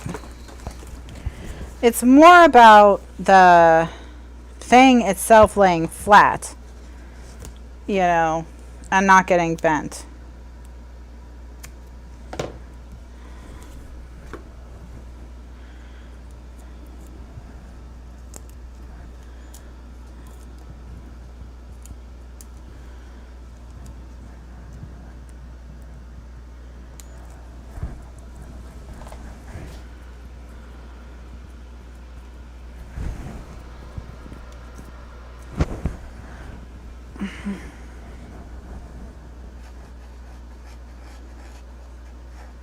Okay, and then put your clean one on top to tidy it up.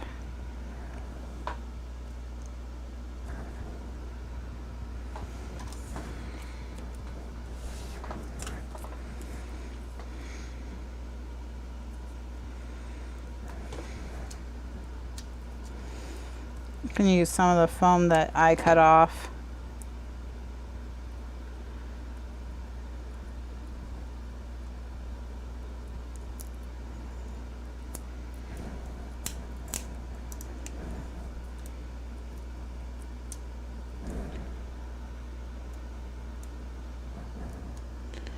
No scrapbook police.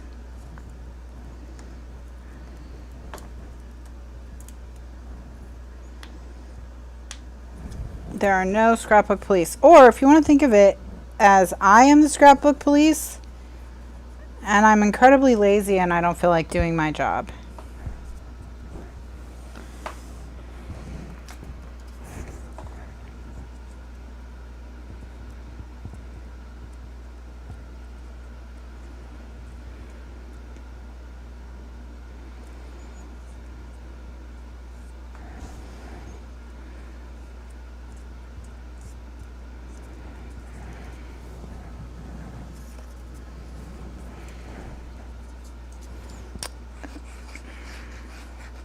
Nope, I didn't make enough of these.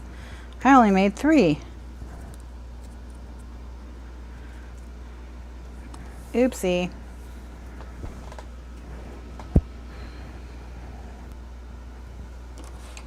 Oopsie, that's okay.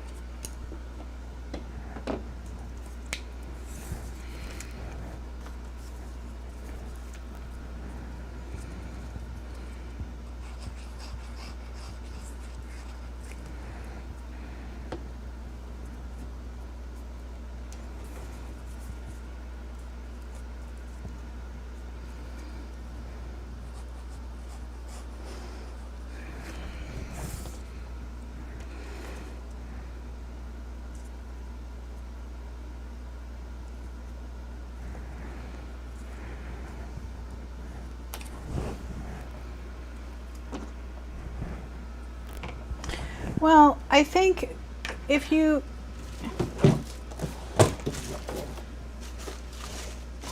how can I say this in a way that won't be scary? You only have a finite amount of time to do anything in your life.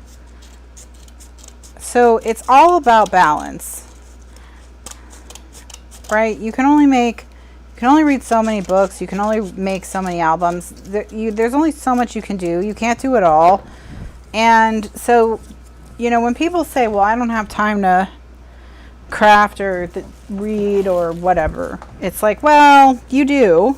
You just are spending that time in a different way. So, if you feel like you have to choose between reading and crafting, listen to audiobooks, and then you don't have to choose between reading and crafting.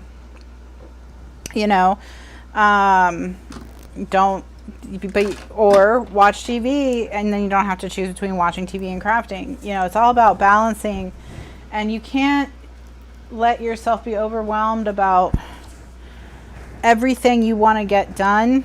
You just need to be confident that what you're doing with your time in any given moment is what you want to be doing with your time in that moment. So just be mindful of your time getting away from you, because that can happen. You have a long day at work, you come home, you put on Netflix, YouTube, whatever, and then your evening is gone and you haven't done anything. That doesn't have to be the case. You can come home, put on your PJs, make your dinner, and then put on Netflix and craft or whatever. You know what I mean? So that's just, and then just be nice to yourself, just be kind to yourself.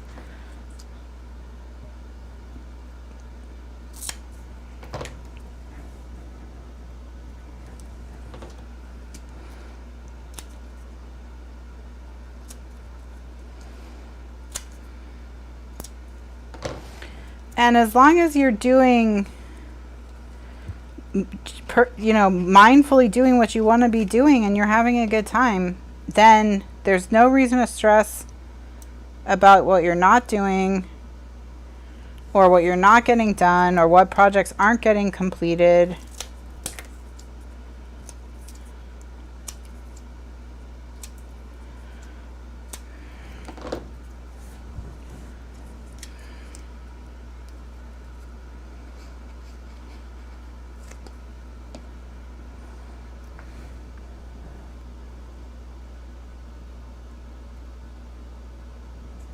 But don't stress.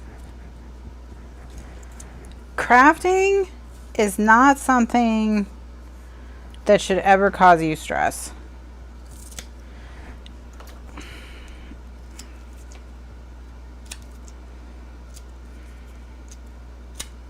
It should relieve stress.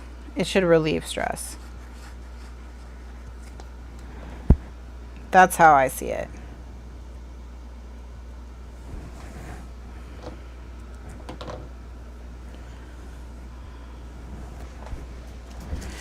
Sometimes,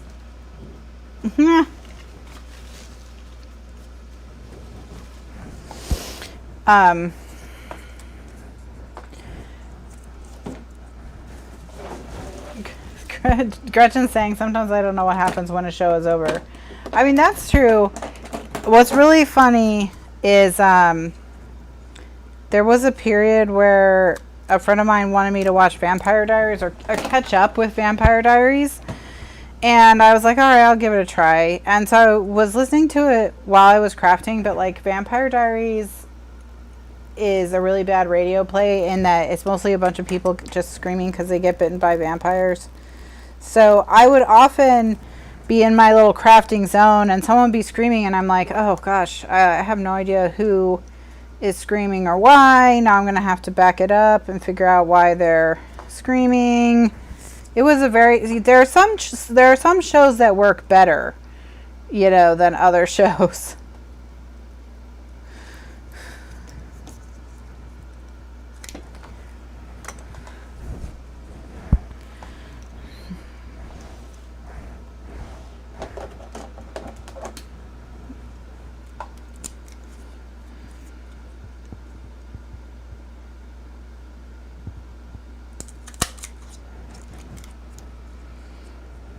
Yes, I can't craft with anything in a language that I don't speak, and you guys know I barely speak English, so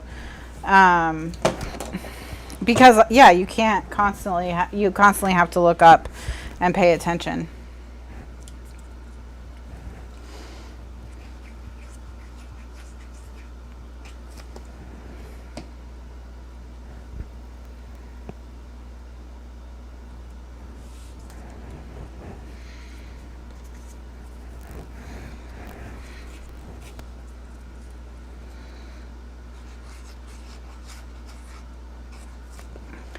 I speak 0.5 languages. You should all be impressed.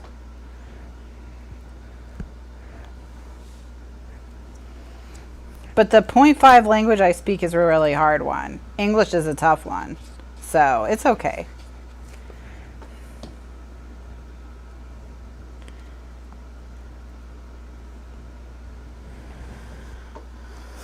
I speak that 0.5 very well.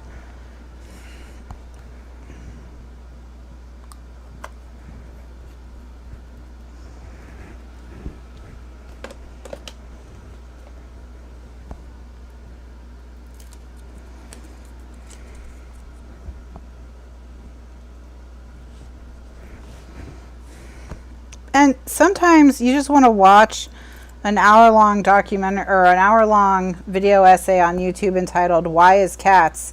about the history of the musical Cats from conception to the movie. And you know what? That's what you do. That's what you do. And that, you know what? I learned something from Why Is Cats? That's because we all speak the same 0.5 of the language. Oh, that's what's doing it. That's what's saving us.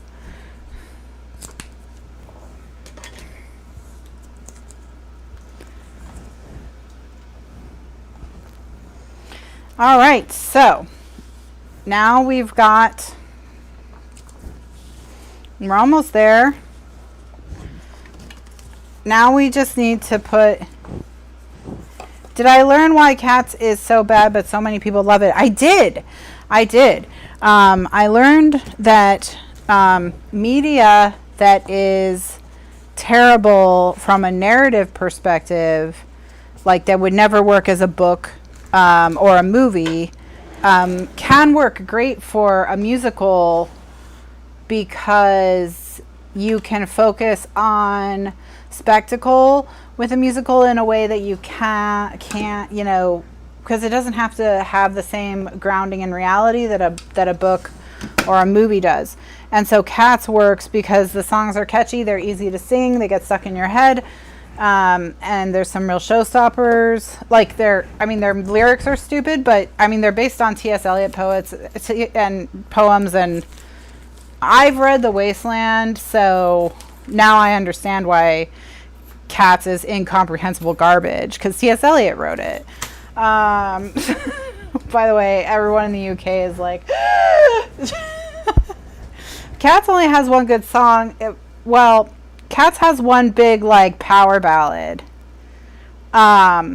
Why is Cats? If you want to watch Why is Cats, just go on YouTube and search on YouTube for Why is Cats Lindsay Ellis.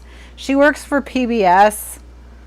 She has a series on PBS called It's Lit, which is about literature. Not just in the UK. Oh, Mary's a Mary's a Wasteland fan. Oh, I hated the Wasteland so much. I mean, it has some good one-liners, you know, but the poem itself is just bleh. And we had to read the, like, Ezra Pound annotate with his notes. There's some edition of, if you like the Wasteland, there's like some edition you can get that has Ezra Pound's notes in the margins or something. Oh gosh, that makes it just so much worse. Okay, so now that I've, you know, given you my hot take on something that's a real, like, in the canon of poetry as one of the best long poems of all time or whatever, you know, that's why you're here. It's time, ladies, it's time. Hey, this is the way the world ends is a great passage. So, like, he's got some great, like, oh yeah, chef's kiss. That line is fantastic, but the whole poem as like a whole I find tedious. But I was never able to develop a real appreciation for poetry, which I see as a personal failing. So don't worry. I understand that the fact that I don't like the Wasteland means I'm an uneducated pleb. So I'm just cool with it. I'm just cool with it. All right.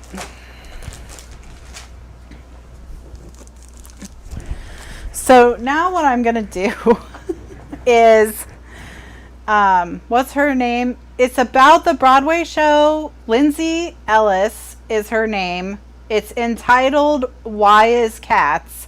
And it's about both the musical and the Broadway musical and the movie. So if you want to, it's why is Cats? But Cats also, she did say Cats appeals towards skews young. The audience that appreciates Cats skews young.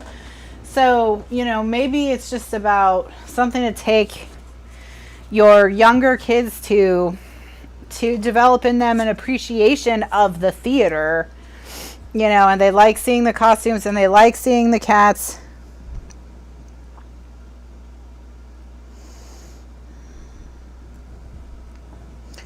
And I think that's just it. Okay, so now I'm going to put these 2 1/4 inches in and, you know, lined up with the top. And I'm going to put them on the pages so it's easier for me to pick what my accent button papers should be.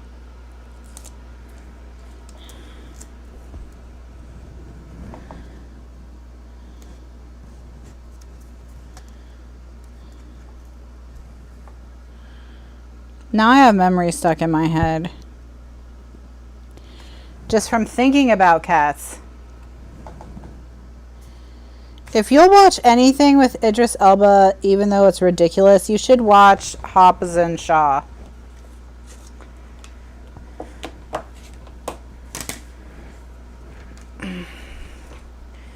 Because it has Idris Elba in it and it's ridiculous. So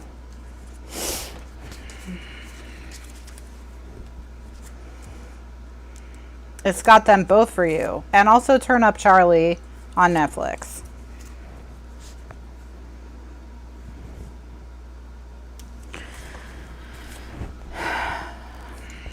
Well, memory, like, I learned from this documentary, it's an essay, it's a video essay. I learned from What is Cats that Andrew Lloyd Webber would write songs and he would just kind of have them.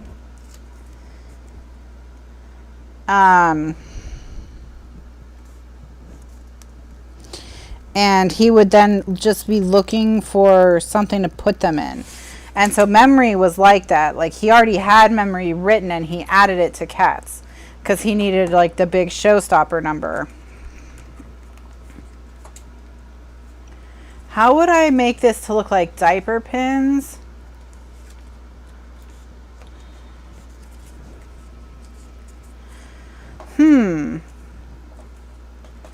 Look how, isn't this page is turning out so cute. Look at this for a closure. Look at this.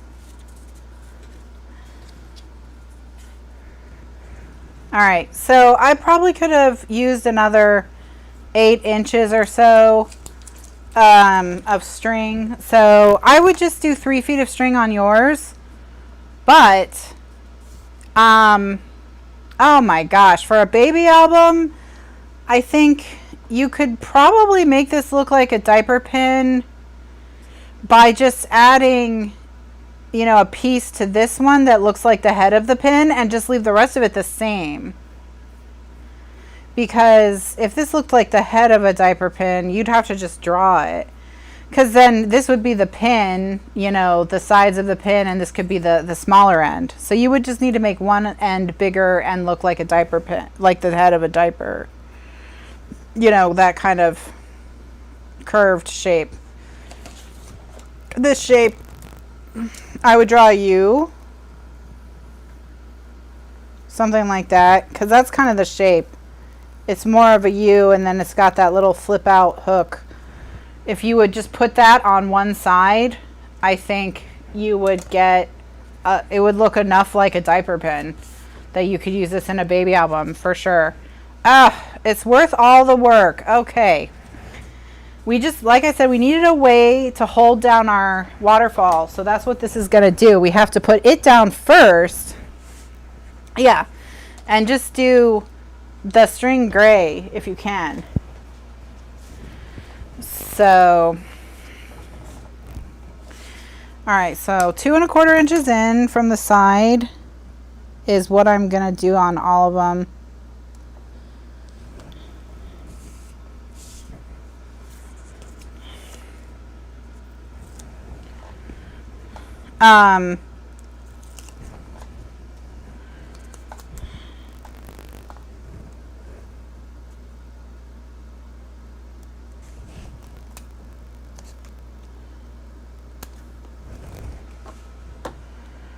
All right.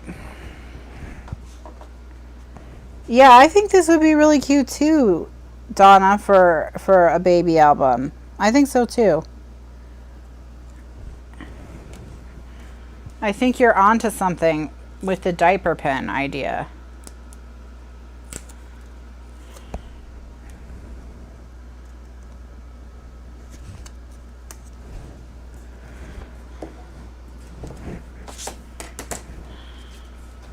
Oh, congrats, Mary. That's exciting.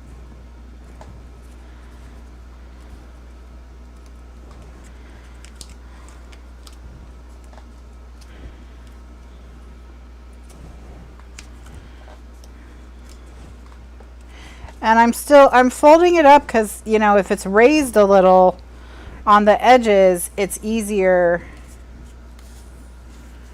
to get the string, you know, out and around. And you just retired. Well, it's your month. It's your month. For sure. All right.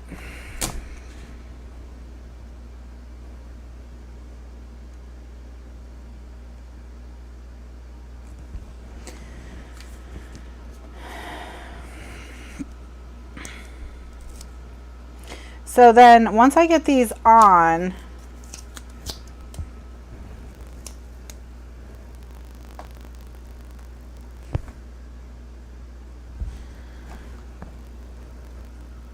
then we'll put their accent color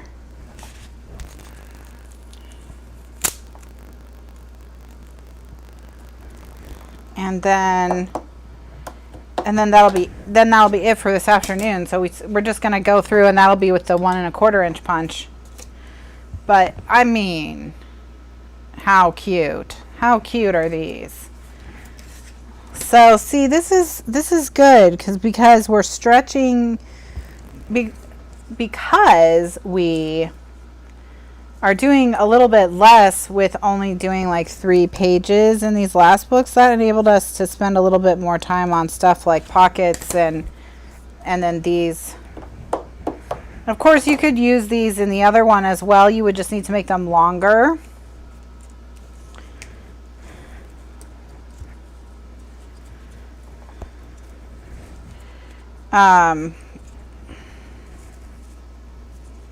Just make them longer.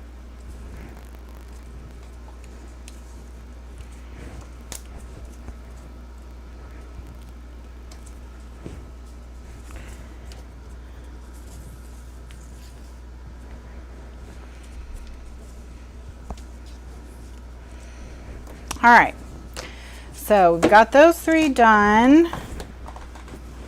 Very, very cute.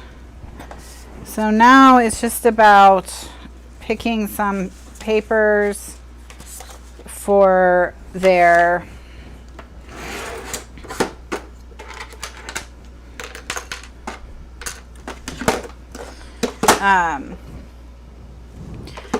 decorative bits.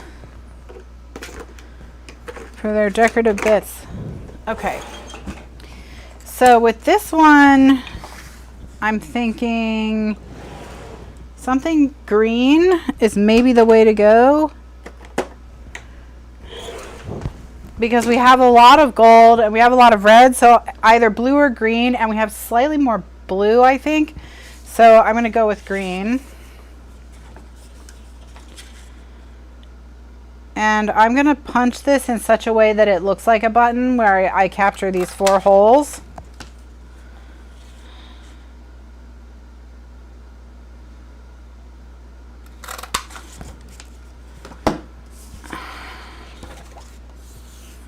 All right, so now I'm just going to ink them, and then we'll just glue them down.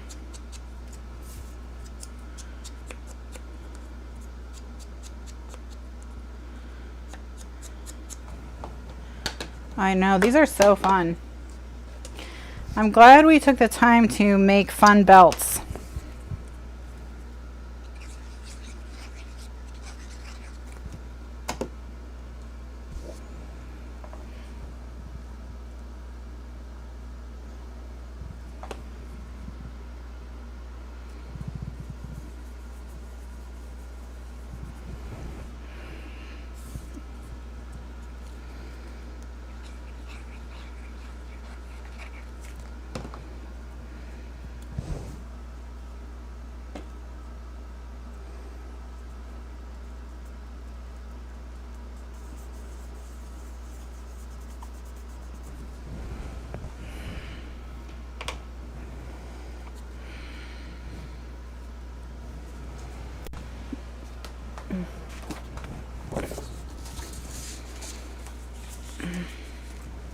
Okay, so there's that one. This one I think we need yellow.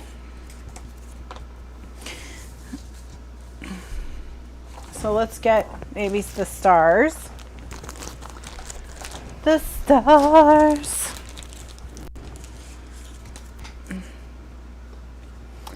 All right.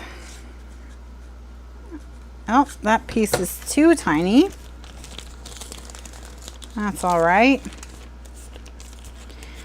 Oh, we could X-stitch the button. You can also use real buttons. Since it's not functional, whatever you put on the top, you know, you could use a real button if you wanted to, if you had big buttons.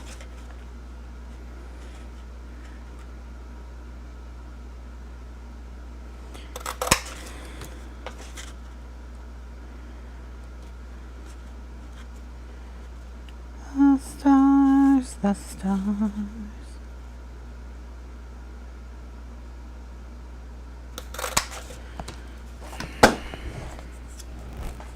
We did not make the peachies, no. This whole episode has been working on these closures. So this whole episode, well, sure, why not? So we'll probably tonight be working on the waterfalls, and then Peachy's next week would be my guess.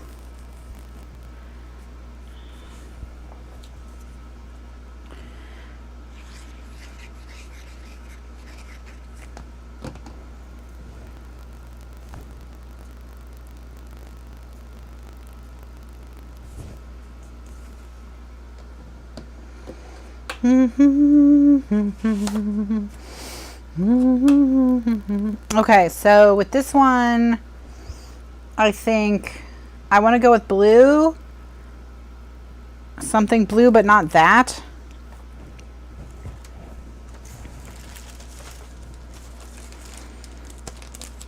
I mean, I might just go with that. Yeah, I'll just go with that. Just to do easy.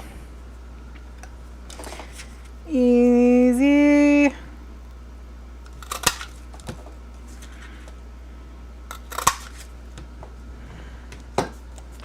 You could do the number one, the way to, well, not the number one medallions, but the way to goes.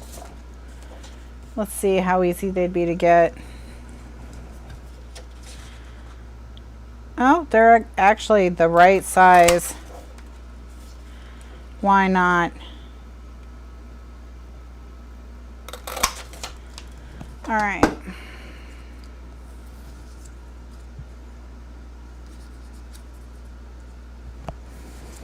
Ta-da, ta-da. All right. I have a Christmas song stuck in my head all of a sudden for some reason. I guess that beats memory.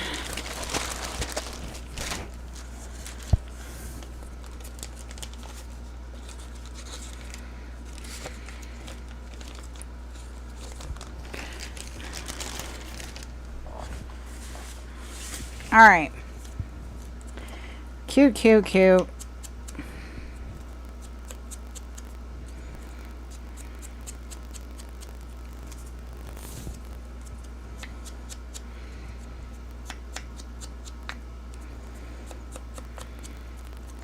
Well, I'm happy with how these turned out. They added a lot of layers of fun color. Ah!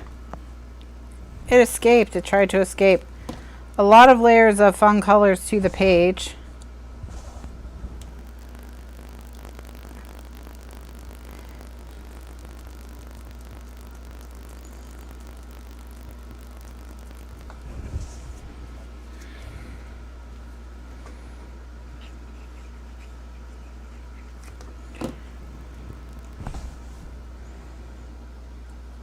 I mean, they add a lot of pizzazz to the page, don't they?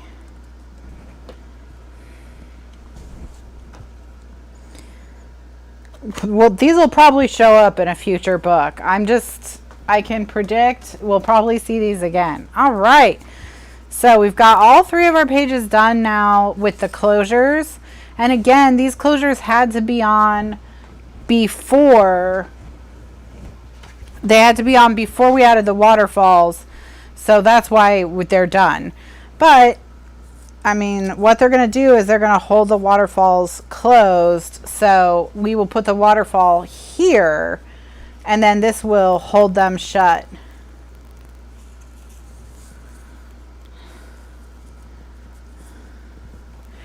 Oh, well, future past, Kathryn.